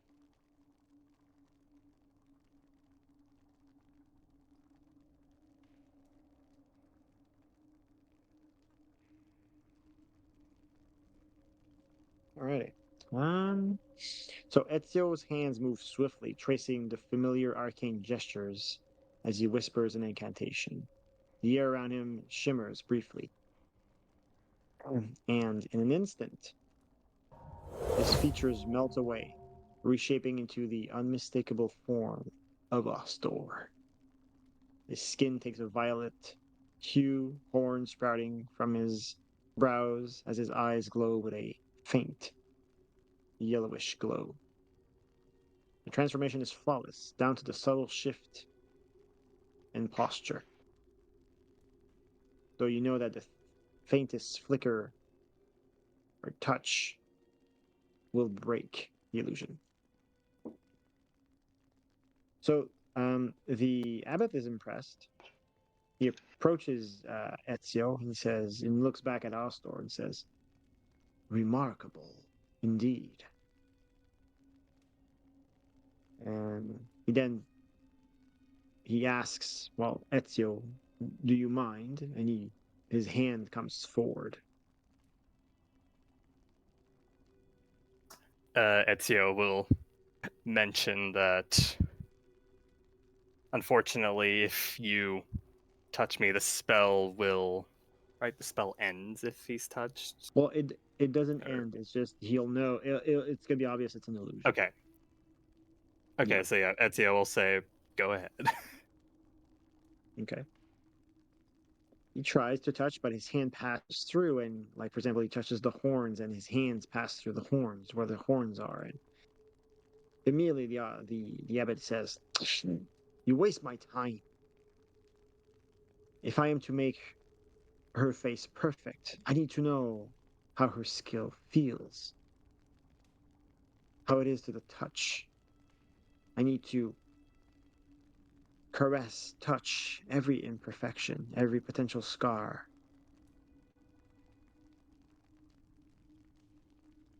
This will not do. I need an exact copy. And if you can't do that with your magic, then I need Irina Koliana. Now, I grow tired of this game. Will you or not help me?"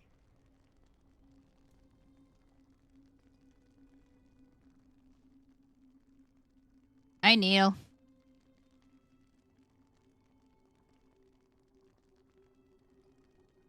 Your friend here seems quite convinced and decided to assist me. Do I sense a discord among you all, or are you all in agreement? I'm like nodding, looking at them. Do you want us to? What if And then she I say, doesn't want to? we're Come gonna with us. find her first. And then I nod. Then I ask you to be persuasive. Who are you asking? Me or them? He says to all of you, he expects you to be persuasive. Surely she will understand the severity and the importance of this. We're talking about the salvation of this land. What happens to her after you get her likeness? She goes home. What else? Is there deception in his words? Deception in his words. Well, About her going home? no deception about that. No.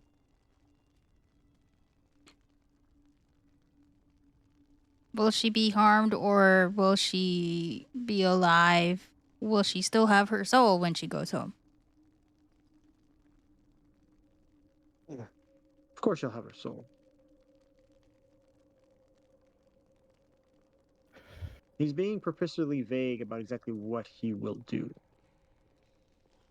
You feel. I have an idea of what he might do.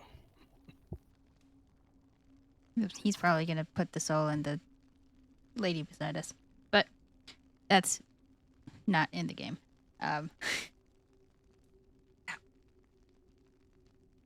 Mind I remind you, this is for the save. This is for the. This is the salvation of Barovia. What I'm proposing will save every soul in this land.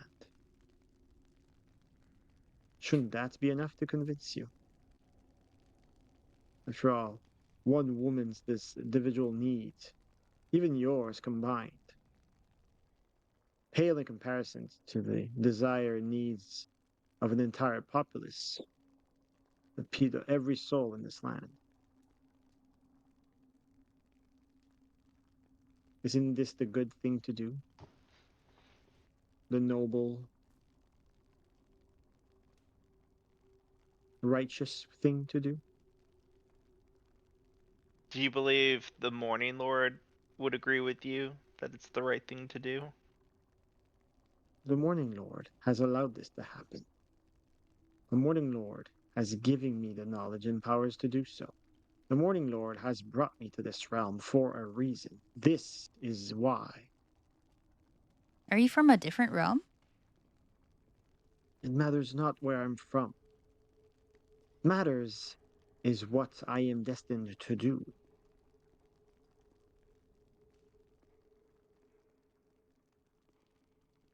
Who told you were destined to save the realm? Who else do you think? The Vistani? I grow tired of this. I've Oh, one changed more the question. terms.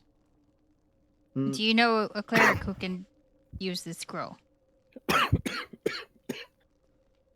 I don't. I certainly can, and nobody in this abbey can. Now, my new terms are as such. Bring me Irina Koliana, and then and only then will I heal you of your affliction. You've Uh, wasted enough of my time. And, Sparrow, can I have the scroll? yep, Sure. Alright, I'm gonna cast this hoe. okay. Just have to refresh my memory on casting scrolls.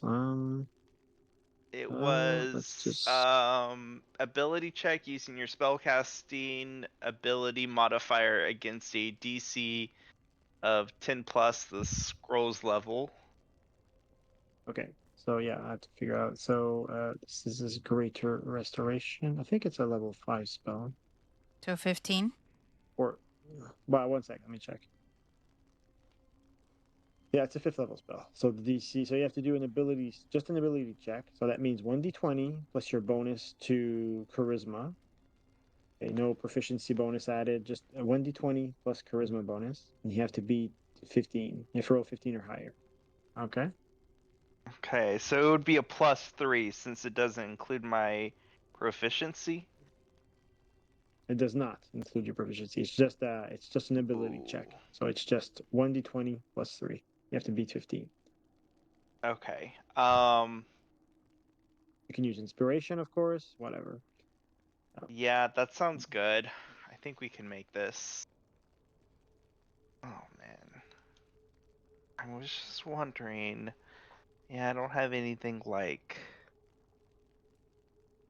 bless or anything. I don't have a buff. You can't use inspiring leader on yourself? That's only HP. Oh, never mind then. Okay, I'm gonna go ahead and use inspiration, and we're just gonna roll twice, I guess. Uh, Oh! There you oh, Oh hey, wow. never mind. go.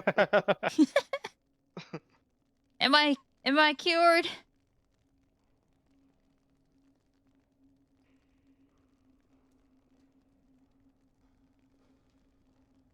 Uh, Alrighty. So, where do I have the sound effect for that? Right here. Ready to go. Oh no. Oh,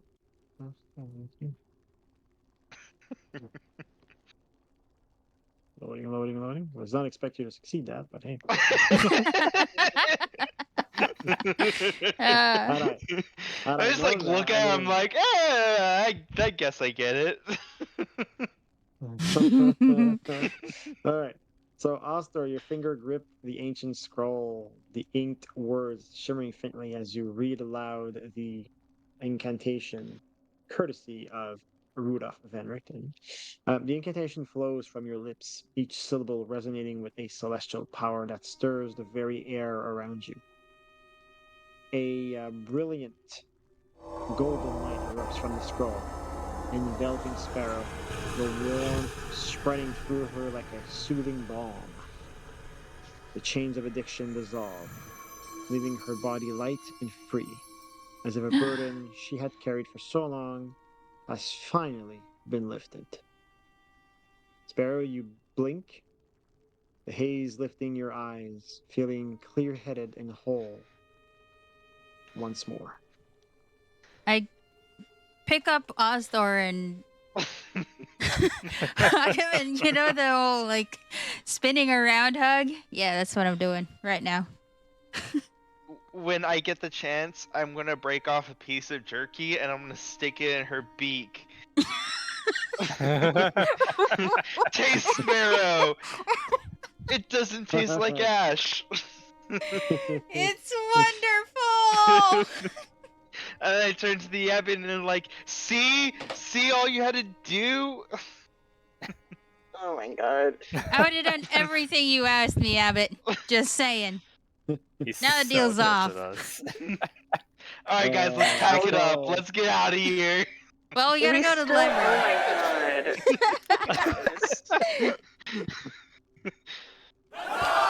Let's just antagonize him some more. Sure. Why not? Oh, how is he reacting to this? Probably not great. He just lost the leverage, so. Well, he did lose some leverage, but he's like, you had the power to relift your friend's affliction all this time, yet wasted mine. I look at Ozdar like, I'm not since too sure to be when? insulted or disgusted. I don't understand if I should be insulted or disgusted. That was cruel on your part. Yeah, I don't know why I'll he be didn't do honest. this before. I got lucky. I don't know this spell. But perhaps the, proximity to this spring, maybe that had something to do. Maybe you're right, Abbott. Maybe my connection has been restored. Perhaps. Let me ask you all of you this question. He changes the subject. You seem awfully resistant to the idea of bringing me Irina Kolyana. Answer me truthfully. He looks at all of you, peers in all of your eyes, and asks, have you met Irina Kolyana? Better yet, do you know where she is? I met her. God knows where she is.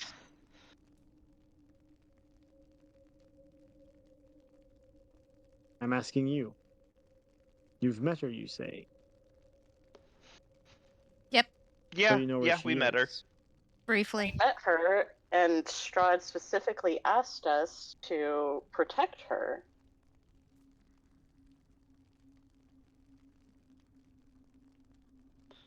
Hmm.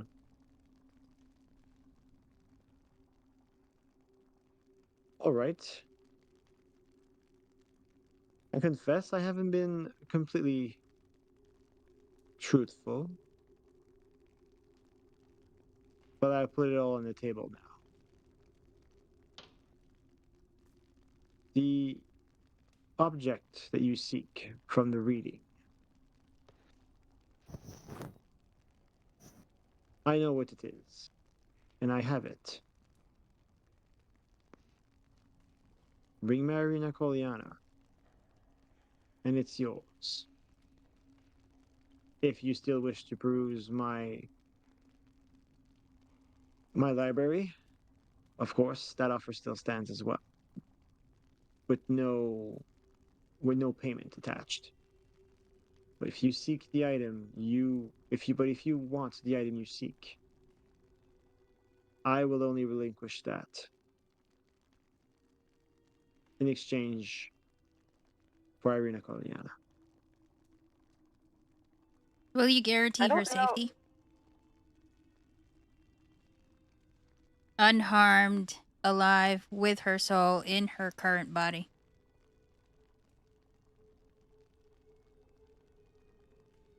I swear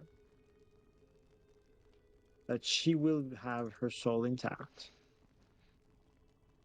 I also swear that she will not be harmed. Intact in her current body?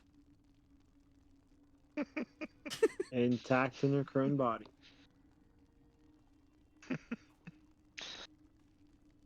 One sec, I'm looking for something here. Where is that option?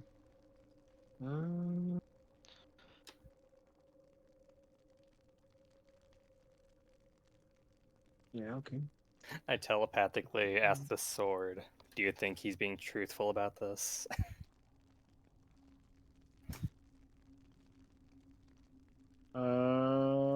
Well, the sword. How would I even know? Yeah, on that note, what does the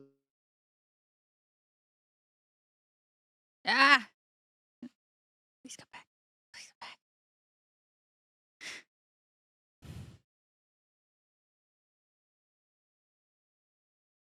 Of 11, wisdom of 17, charisma of 16.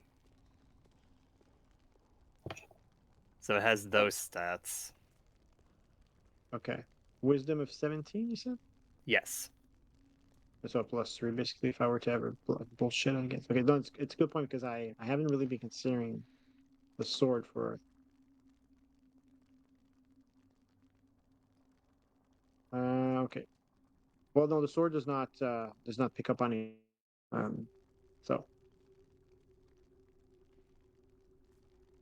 for all intents and purposes, he appears truthful. I have. Somehow I don't believe your words, Abbott. I just can't trust you here. I can't. I propose next time we run into Irina, if we do, we let her decide. She's a good-natured woman. Maybe she wants to save the realm, and she would join forces with the abbot. Maybe it's not our decision to make. Well put. There seemed to be wisdom granted to you by this divine creature of yours. That's all I ask. Although I would present her with this offering sooner rather than later. The longer we wait, the more complicated my creation becomes. And also, Complicated how? well, let's just say that putting all of these body parts together and maintaining them is difficult, requires careful and meticulous uh, Is she undead? maintaining. Where did you get these body parts from? And is she undead? The shells of long departed. It doesn't matters not where they're from. So you guys can all roll a intelligence check with advantage given this. Advantage. Well, I mean, now that he's hinted at this, right? I have a question.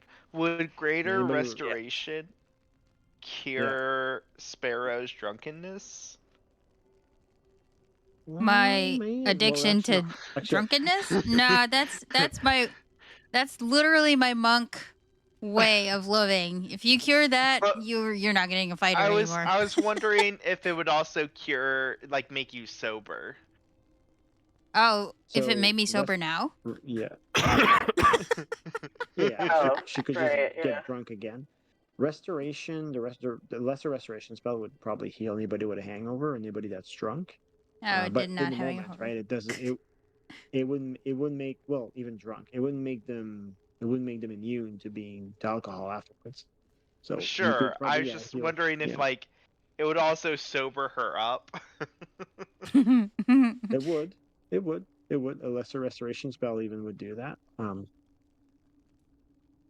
Yeah, because it's, and basically the effects of alcohol is basically the equivalent of being poisoned. So lesser restoration cures poison. So okay, anybody who rolled beyond 10 of this on this intelligence check with advantage basically now notices that, recognizes that. So basically, this woman he's crafted is an amalgamation of different body parts from different bodies.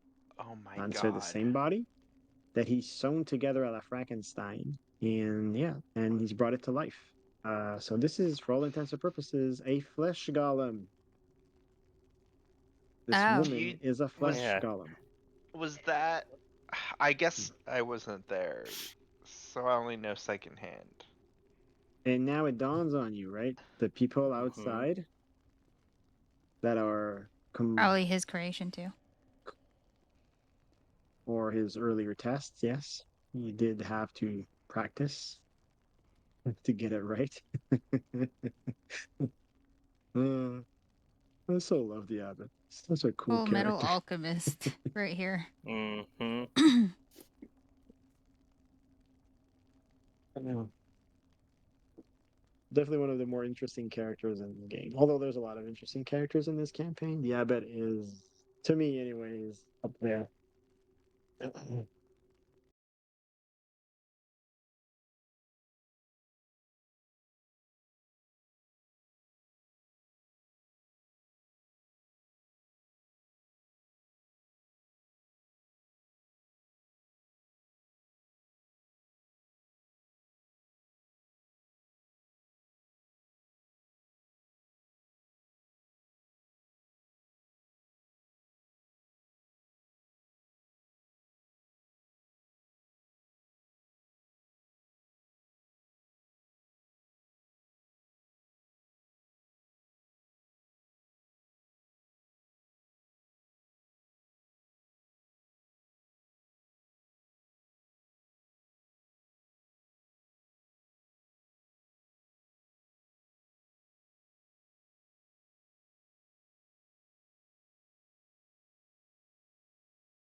That does not sound good.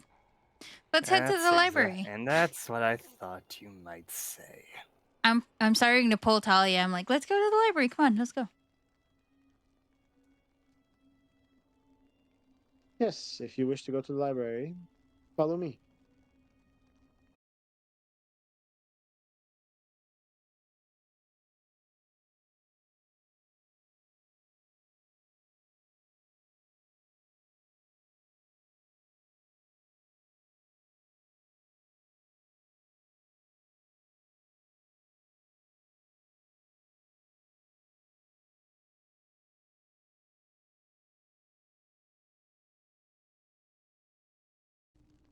I missed what You're you back. said. What you say? Basilica just basically he tells Basilica to stay here and guard anything that is valuable. Basilica conveniently places herself in front of the hearth, and then the abbot, if you look at the map, right, he steps here. You guys can step in formation behind him. 4 people can step and can be in the same square because it's a 10-foot by 10-foot square, right? So feel free to place I'm yourself.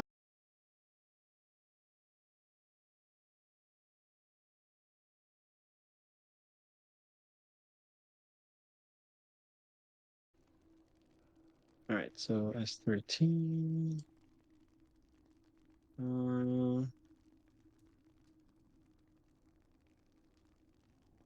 S13. Where's S14? And this is annoying. Okay. S13 is here. Where's S14? Oh, there it is. Okay. I just need to figure out how to get there. 1 second, guys.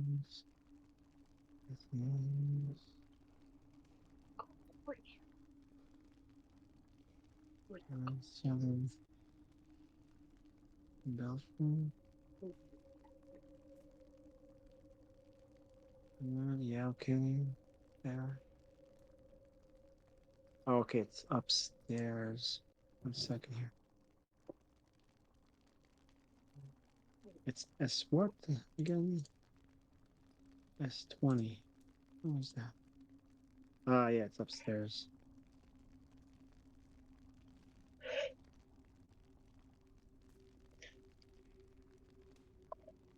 Okay, so if that's upstairs, then if I take the stairs here.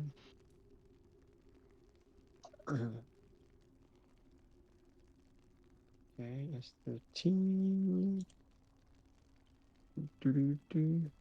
Make sure I'm going in the right direction here.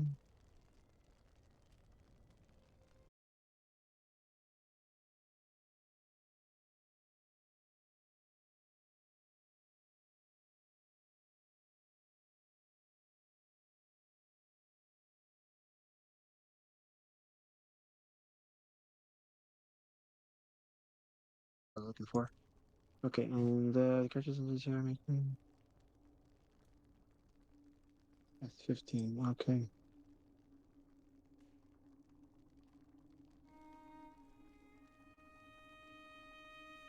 I see. There we go. Okay. Okay, sorry guys, I was trying to make sense of one particular room. Okay. Alrighty. So the formation that you guys have for following the abbot is what? Like, where's Astor and Ezio? Where do they stand compared to the rest of the party? Just want to get an idea. I'll put it right here. Okay. Actually, I Sounds good. push Sakura in front of me again. And then pull Astor from moving away from me. Is Ezio still disguised as myself? I didn't dispel that, did I? He Well, didn't dispel it, technically, He yeah. touched. He's gonna dispel that now. We don't need to first. Well, I thought Yeah, since he was touched, that it went away. No, No, it it would just doesn't be work like that way. Touching it. it's just that they can tell it's an illusion. Oh. Yeah. Yeah. Touching it doesn't dispel it, but yeah, makes it clear it's an illusion. Okay. Okay, so this is the formation. Okay. All right. All right. So, you guys technically will go back into S12. Um, Astor, do you let me okay. pull you back? Sure. And then Sakura, do you let me push you in front of me? I mean, I guess I don't like it, but Okay, cool. we're not gonna fight you over it. It's like that drunk friend who's like, "No, you go first. You go behind me." Yep. So No, there's an order to things, guys. There's an order. and then I tell Astor, you know the fifth thing? The one that's like Nigel? Oh, Quincy. Well, yeah. And then I take I face the, what do we call her? The mummy? I Golem. face the The mummy. golem. the golem. The golem. And then I make Astor face the golem. And I'm like waving at her. And I'm like, look at the sun.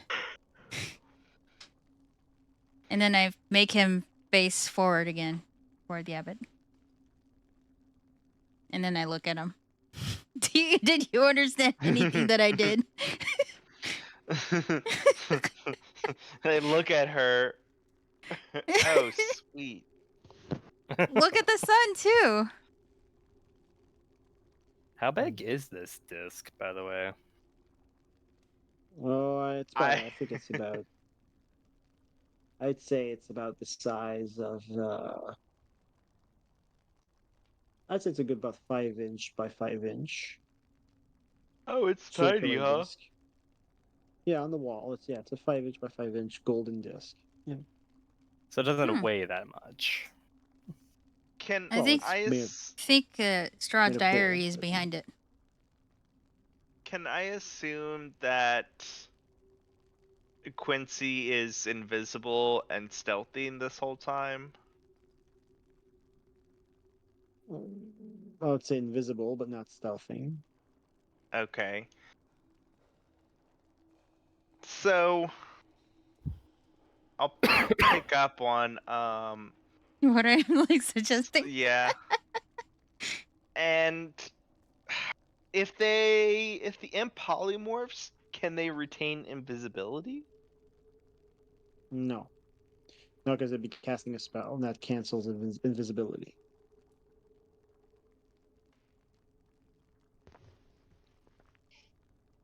Well, they're shapeshifters, so they wouldn't be casting a spell. No, but like, no, okay, maybe even if it's not a spell, any action that you use, like attacking or would Sure, break I get it. invisibility. Yeah, they're just a couple of things that don't break invisibility. They're very specific. Mhm. How about a spider? Yeah, you can polymorph into a spider, a tiny spider. And we could have Quincy stealth over behind the symbol, especially since it's so small, 5 by 5 inches. God, seems really small.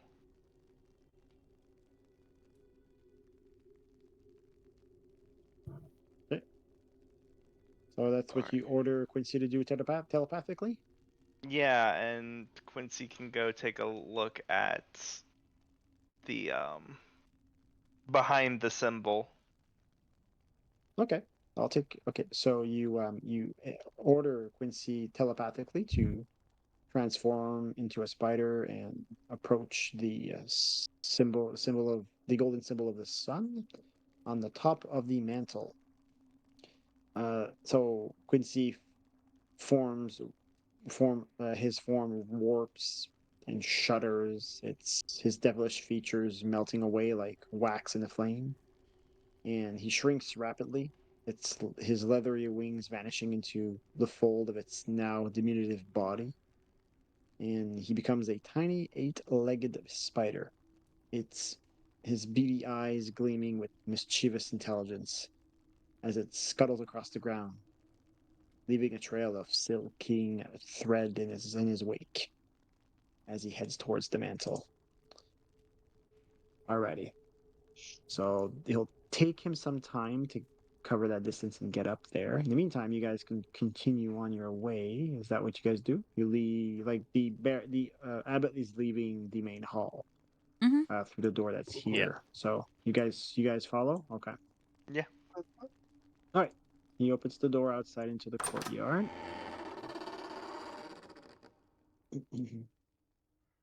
All right. So I'm not going to continue with the. Well, I can move your characters actually. Let's do that. Let's do it. All right. So you guys are now in the courtyard, like so. I'll just reiterate what's in the courtyard for your information. Where's 12? Okay, so the thick fog that fills this courtyard swirls as if eager to escape. The courtyard is surrounded by a 15-foot high curtain wall on which stand several guards with their backs to you, or so it seemed at first. It's clear now that these guards are merely scarecrows. Wooden doors to the north and east lead to the abbey's two wings. In the center of the courtyard is a stone well fitted with an iron winch, to which a rope and bucket are attached. So this is the well right here. Along the perimeter, tucked under the overhanging wall, are several stone sheds with padlocked wooden doors, as well as three shallow alcoves that contain wooden throws. So they would be here, for example. Here, here's another one. Here, there's one there. And wooden throws are here. There's one, two, and three. And the alcoves that are mentioned, they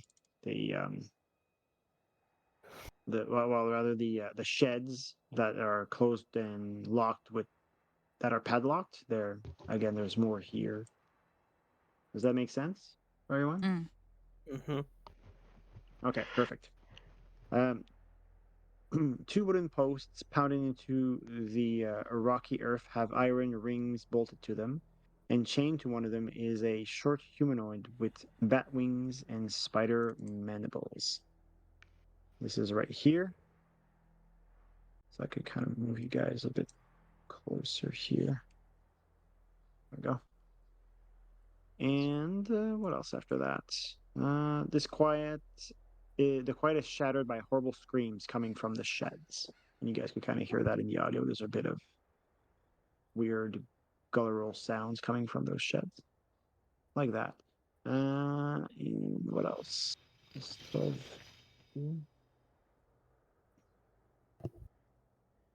Okay, so you got some old throws here. And you've got the chicken sheds right here.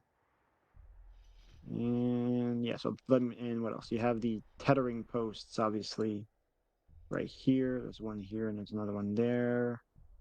So if there's anything you guys explore as you walk through this corridor, let me know. But otherwise, the Baron continues his way, ignoring the creatures.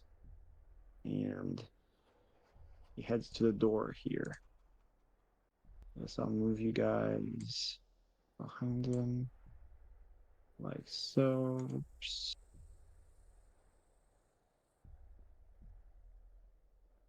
Okay. He approaches this door right here, and before opening it, he turns around and says, I urge you to listen carefully. Beyond this door, no one should walk the halls without me being present. Understood? Okay. Yes. Okay. Is that how Alrighty. the current resident of your library is stuck? I bring her food, and we have an arrangement. Although she didn't quite seem to be concerned about my defenses, if you will. Hmm. So he opens the door in front of you. In the foyer.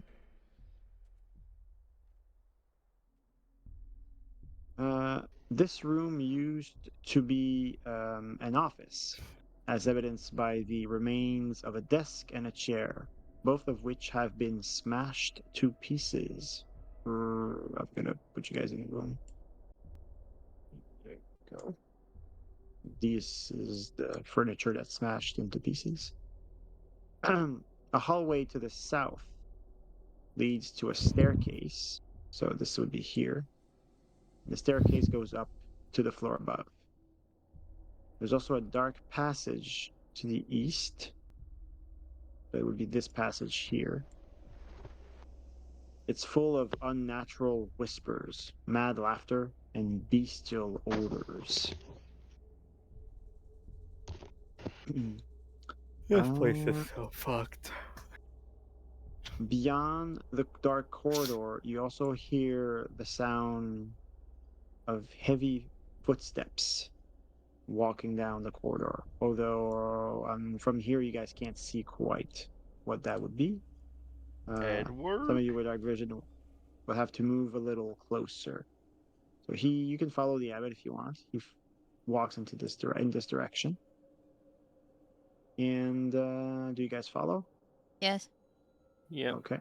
Yeah. Anybody who has dark vision can see the following. Oh, I hold on Even to in the Sakura. gloom, Just kidding. I'm blind in the you dark. guys, but you guys don't move here? Okay. You guys following the abbot or? Yes. Yes.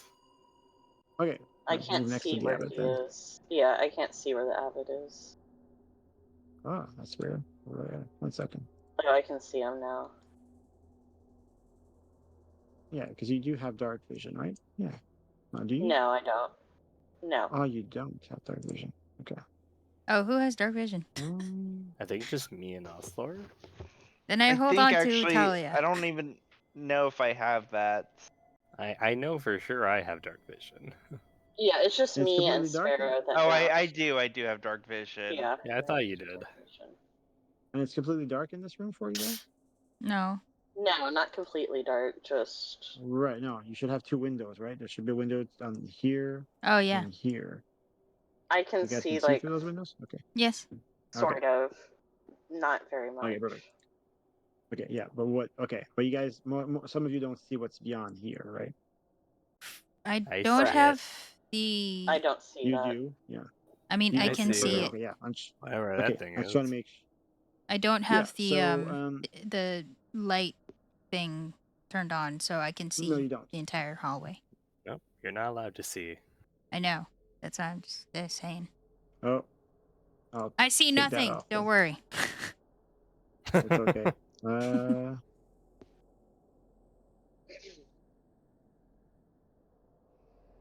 But you don't have night vision on. How can you see?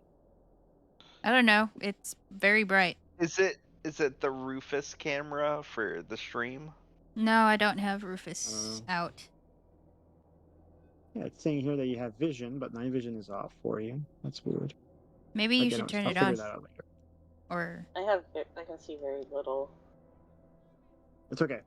It's for now. It's fine. So those that have dark vision notice the following: even in the gloom, you can make out two monstrous shapes lumbering down the hall. When the darkness can no longer hide their true nature from you, your eyes are treated to terrifying 7 foot tall assemblages of human body parts. So, two flesh golems walk these corridors as towering sentinels that are guarding whatever is in that room. And you hear a lot of laughing, burping, monstrous sounds coming from there. Okay. So the abbot doesn't spend too much time here, and he presses his step and he starts walking up the stairs, uh, where to reach the second floor.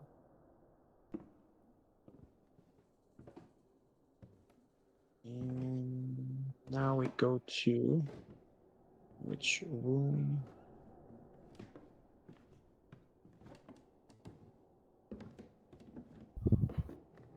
S20 is.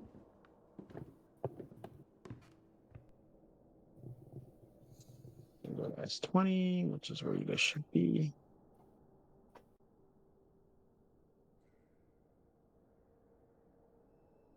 Okay, and if I go to. We're going to stop soon.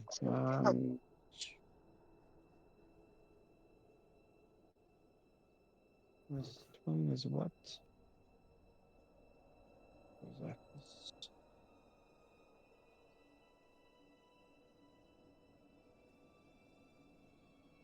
Oh, I have to go to the second. Oh, damn it. I forgot. I have two of those. 1 second. I'll be St. Markovia.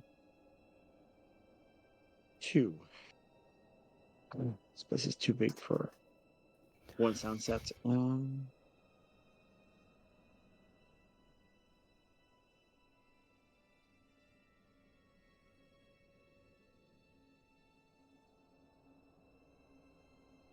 There we go. Okay, so I will move you guys to the following map.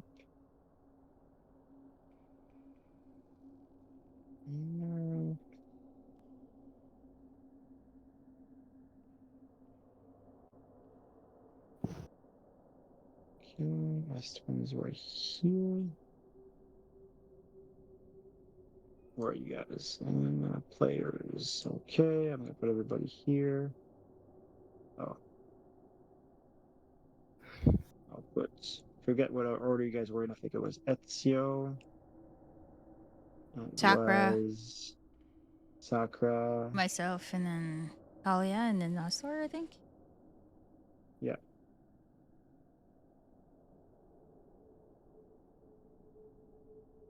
Alien and Store.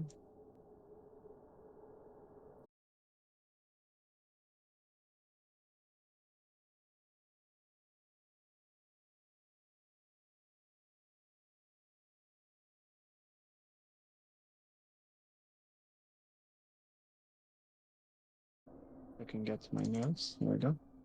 A wooden counter shaped like an L stands at the front of this spacious office, its surface worn smooth by time. To one side, an old library looms, its towering shelves packed with crumbling tomes and dust-choked scrolls, their pages brimming with lost knowledge.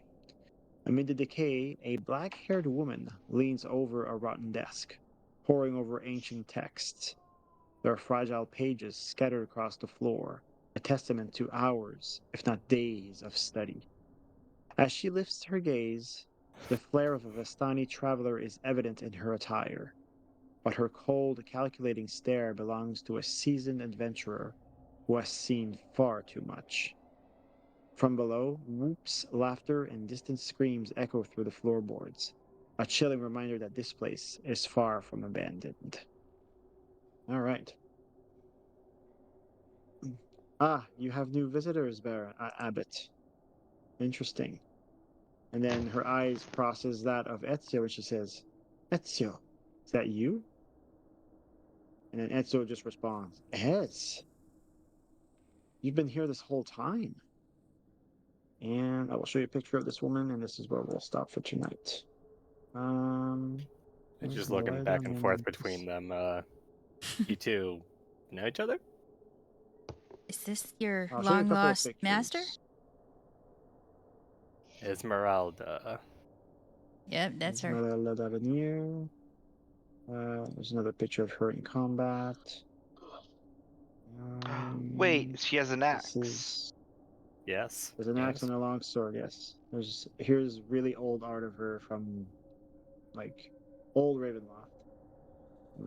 This is the one Is actually that she also has a prosthetic leg, which is cool. You can kind of see it well here. Oh, A prosthetic right leg. Ooh. This one, cool. yeah, this is the one from. Could This is she the one that join us? comes She with. looks cool as shit. she looks like she has If a anything, brood she's leg gonna as take well. Ezio away from us. So She's she the is. she's the Taroka card. Is she the Mhm. Vistani from my vision? The Vistani from your vision. This is like session 1 or 0 stuff. You gave us all visions, and mine, I Oh yes, believe, was a Vistani woman with a carriage, and she had an axe, and she was swinging she it. How do you remember good. this? Yeah, that is indeed her. Yes, that is her. Took us 2 years, but we finally did a 360. There we go. It's been longer than 2 years. We're coming up on like 3.5 now. Really? Maybe Yeah, we 2.5. started. Yeah, if you, Two, because I two was and a half. looking the other day, and we started in. It's been 2 Christmases and 2 Halloweens we've been playing this. I remember, so it can't be Yeah. 3 years. It's probably two and a Is half. it's we been 2 started birthdays. in God, where's October. that pen? Of October 2 years ago. 2021. No. It's impossible. Yeah, We started in 2023. there Cause is cause Rufus is only 2 years the old. Taroka pen. It mentions it, or it there you go, the Taroka card channel. The Taroka cards are from March of 2022, but we started in October. The previous.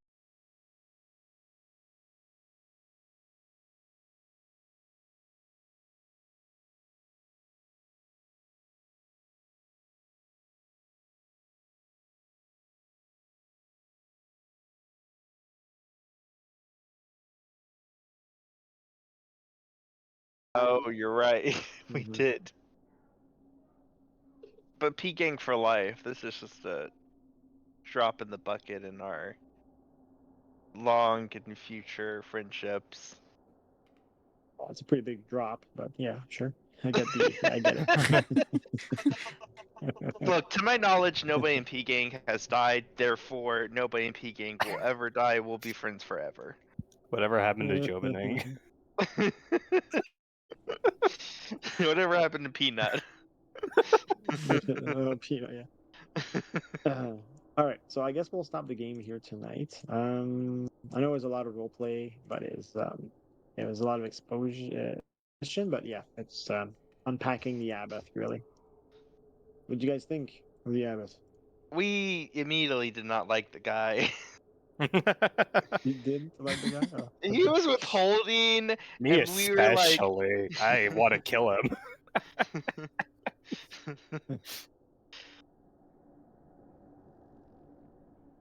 But is he a cool character or is he? I know you guys Oh, hated the guy. I But love fucked up characters. Yeah. yeah, Yeah. I mean, I'm especially wondering the halls, and I'm thinking of like Full Metal Alchemist.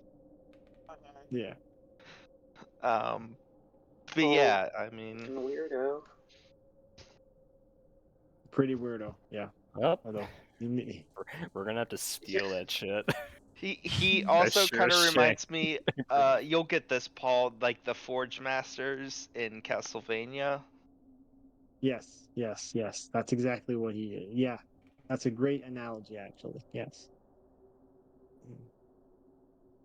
I still need to Yeah, that's finish pretty like the much what it is. final 2 minutes of Nocturne. I fell Oh, you haven't asleep. finished Nocturne yet. 2 minutes specifically. Yes. Yeah. That's pretty common for him. He'll just be You like, just been oh, sitting on those last 2 minutes for how long?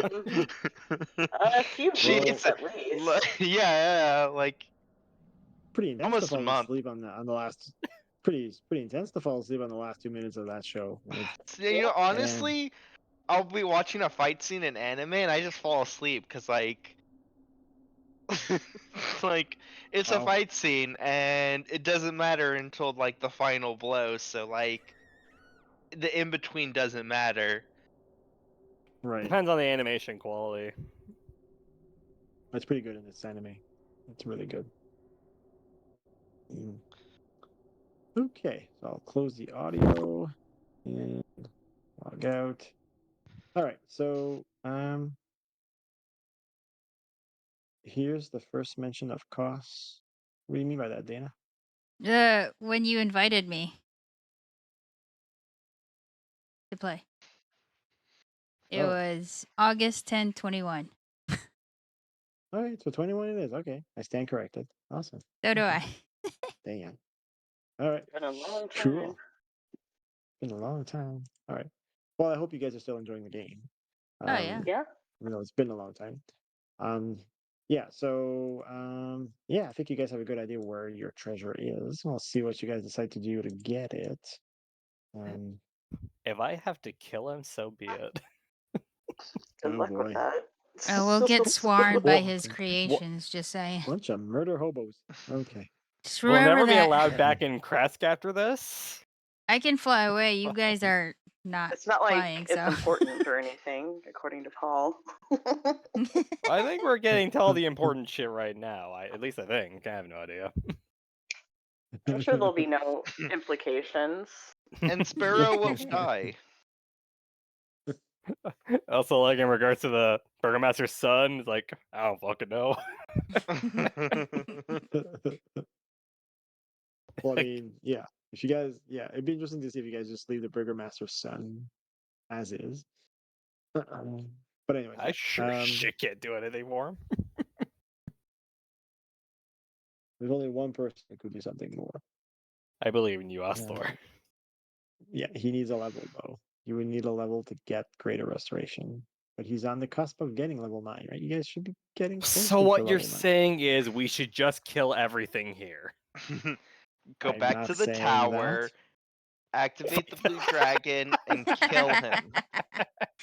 that. What do you think, Paul? Can I we mean- take on a blue dragon?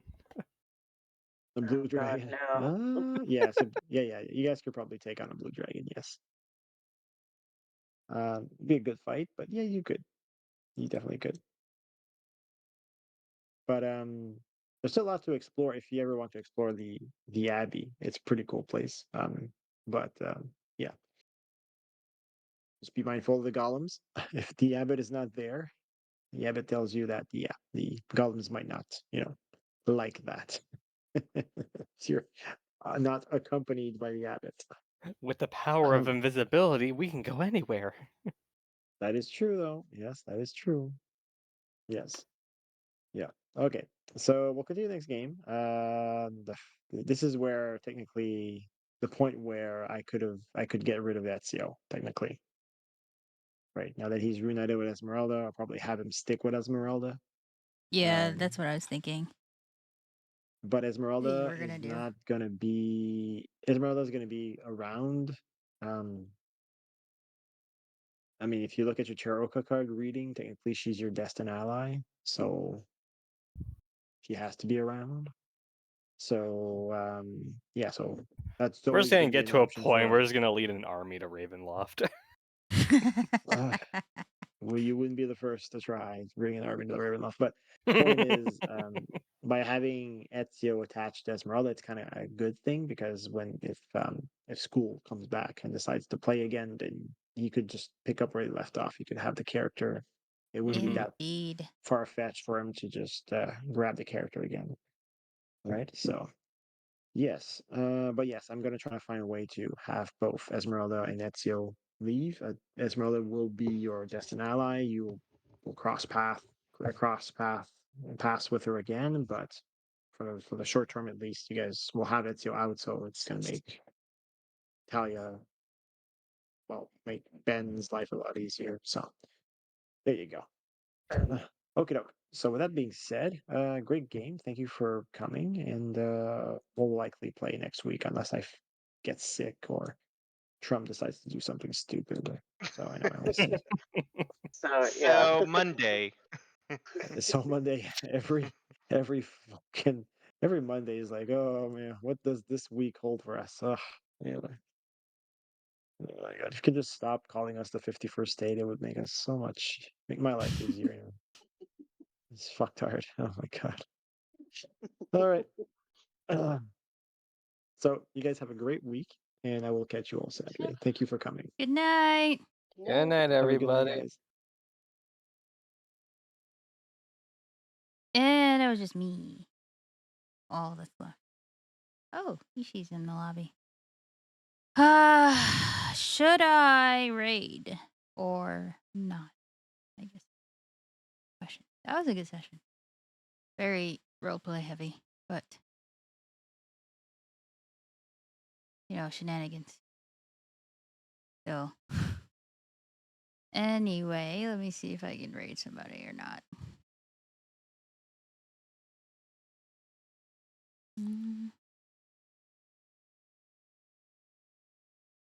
Look like you were at the table the whole session. I mean, yeah. Yeah, we were just sitting and talking and negotiating and basically trying to figure this dude out, and he is one sketchy monk. Or abbot, really. But yeah. Then Mothers is playing Lancer RPG. Guess we could go raid her. Interesting. They're playing on Roll20. Okay. All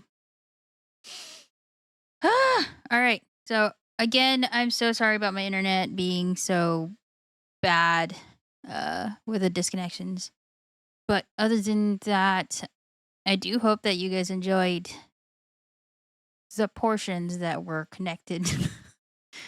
And I should be able to fix this before the next stream. So thank you so much for hanging out. Again, I'm sorry. And oh wait. Oh right. Start the raid. That's what I need to do. Start the raid. How do I start the raid? Start raid. Okay. Have a great rest of your day, everyone. If you're on the other side of the world, or wait, you are on the other side of the world. Have a great rest of your evening. Good night, sweet dreams, sleep tight. And I will catch y'all next time. God bless. Bye.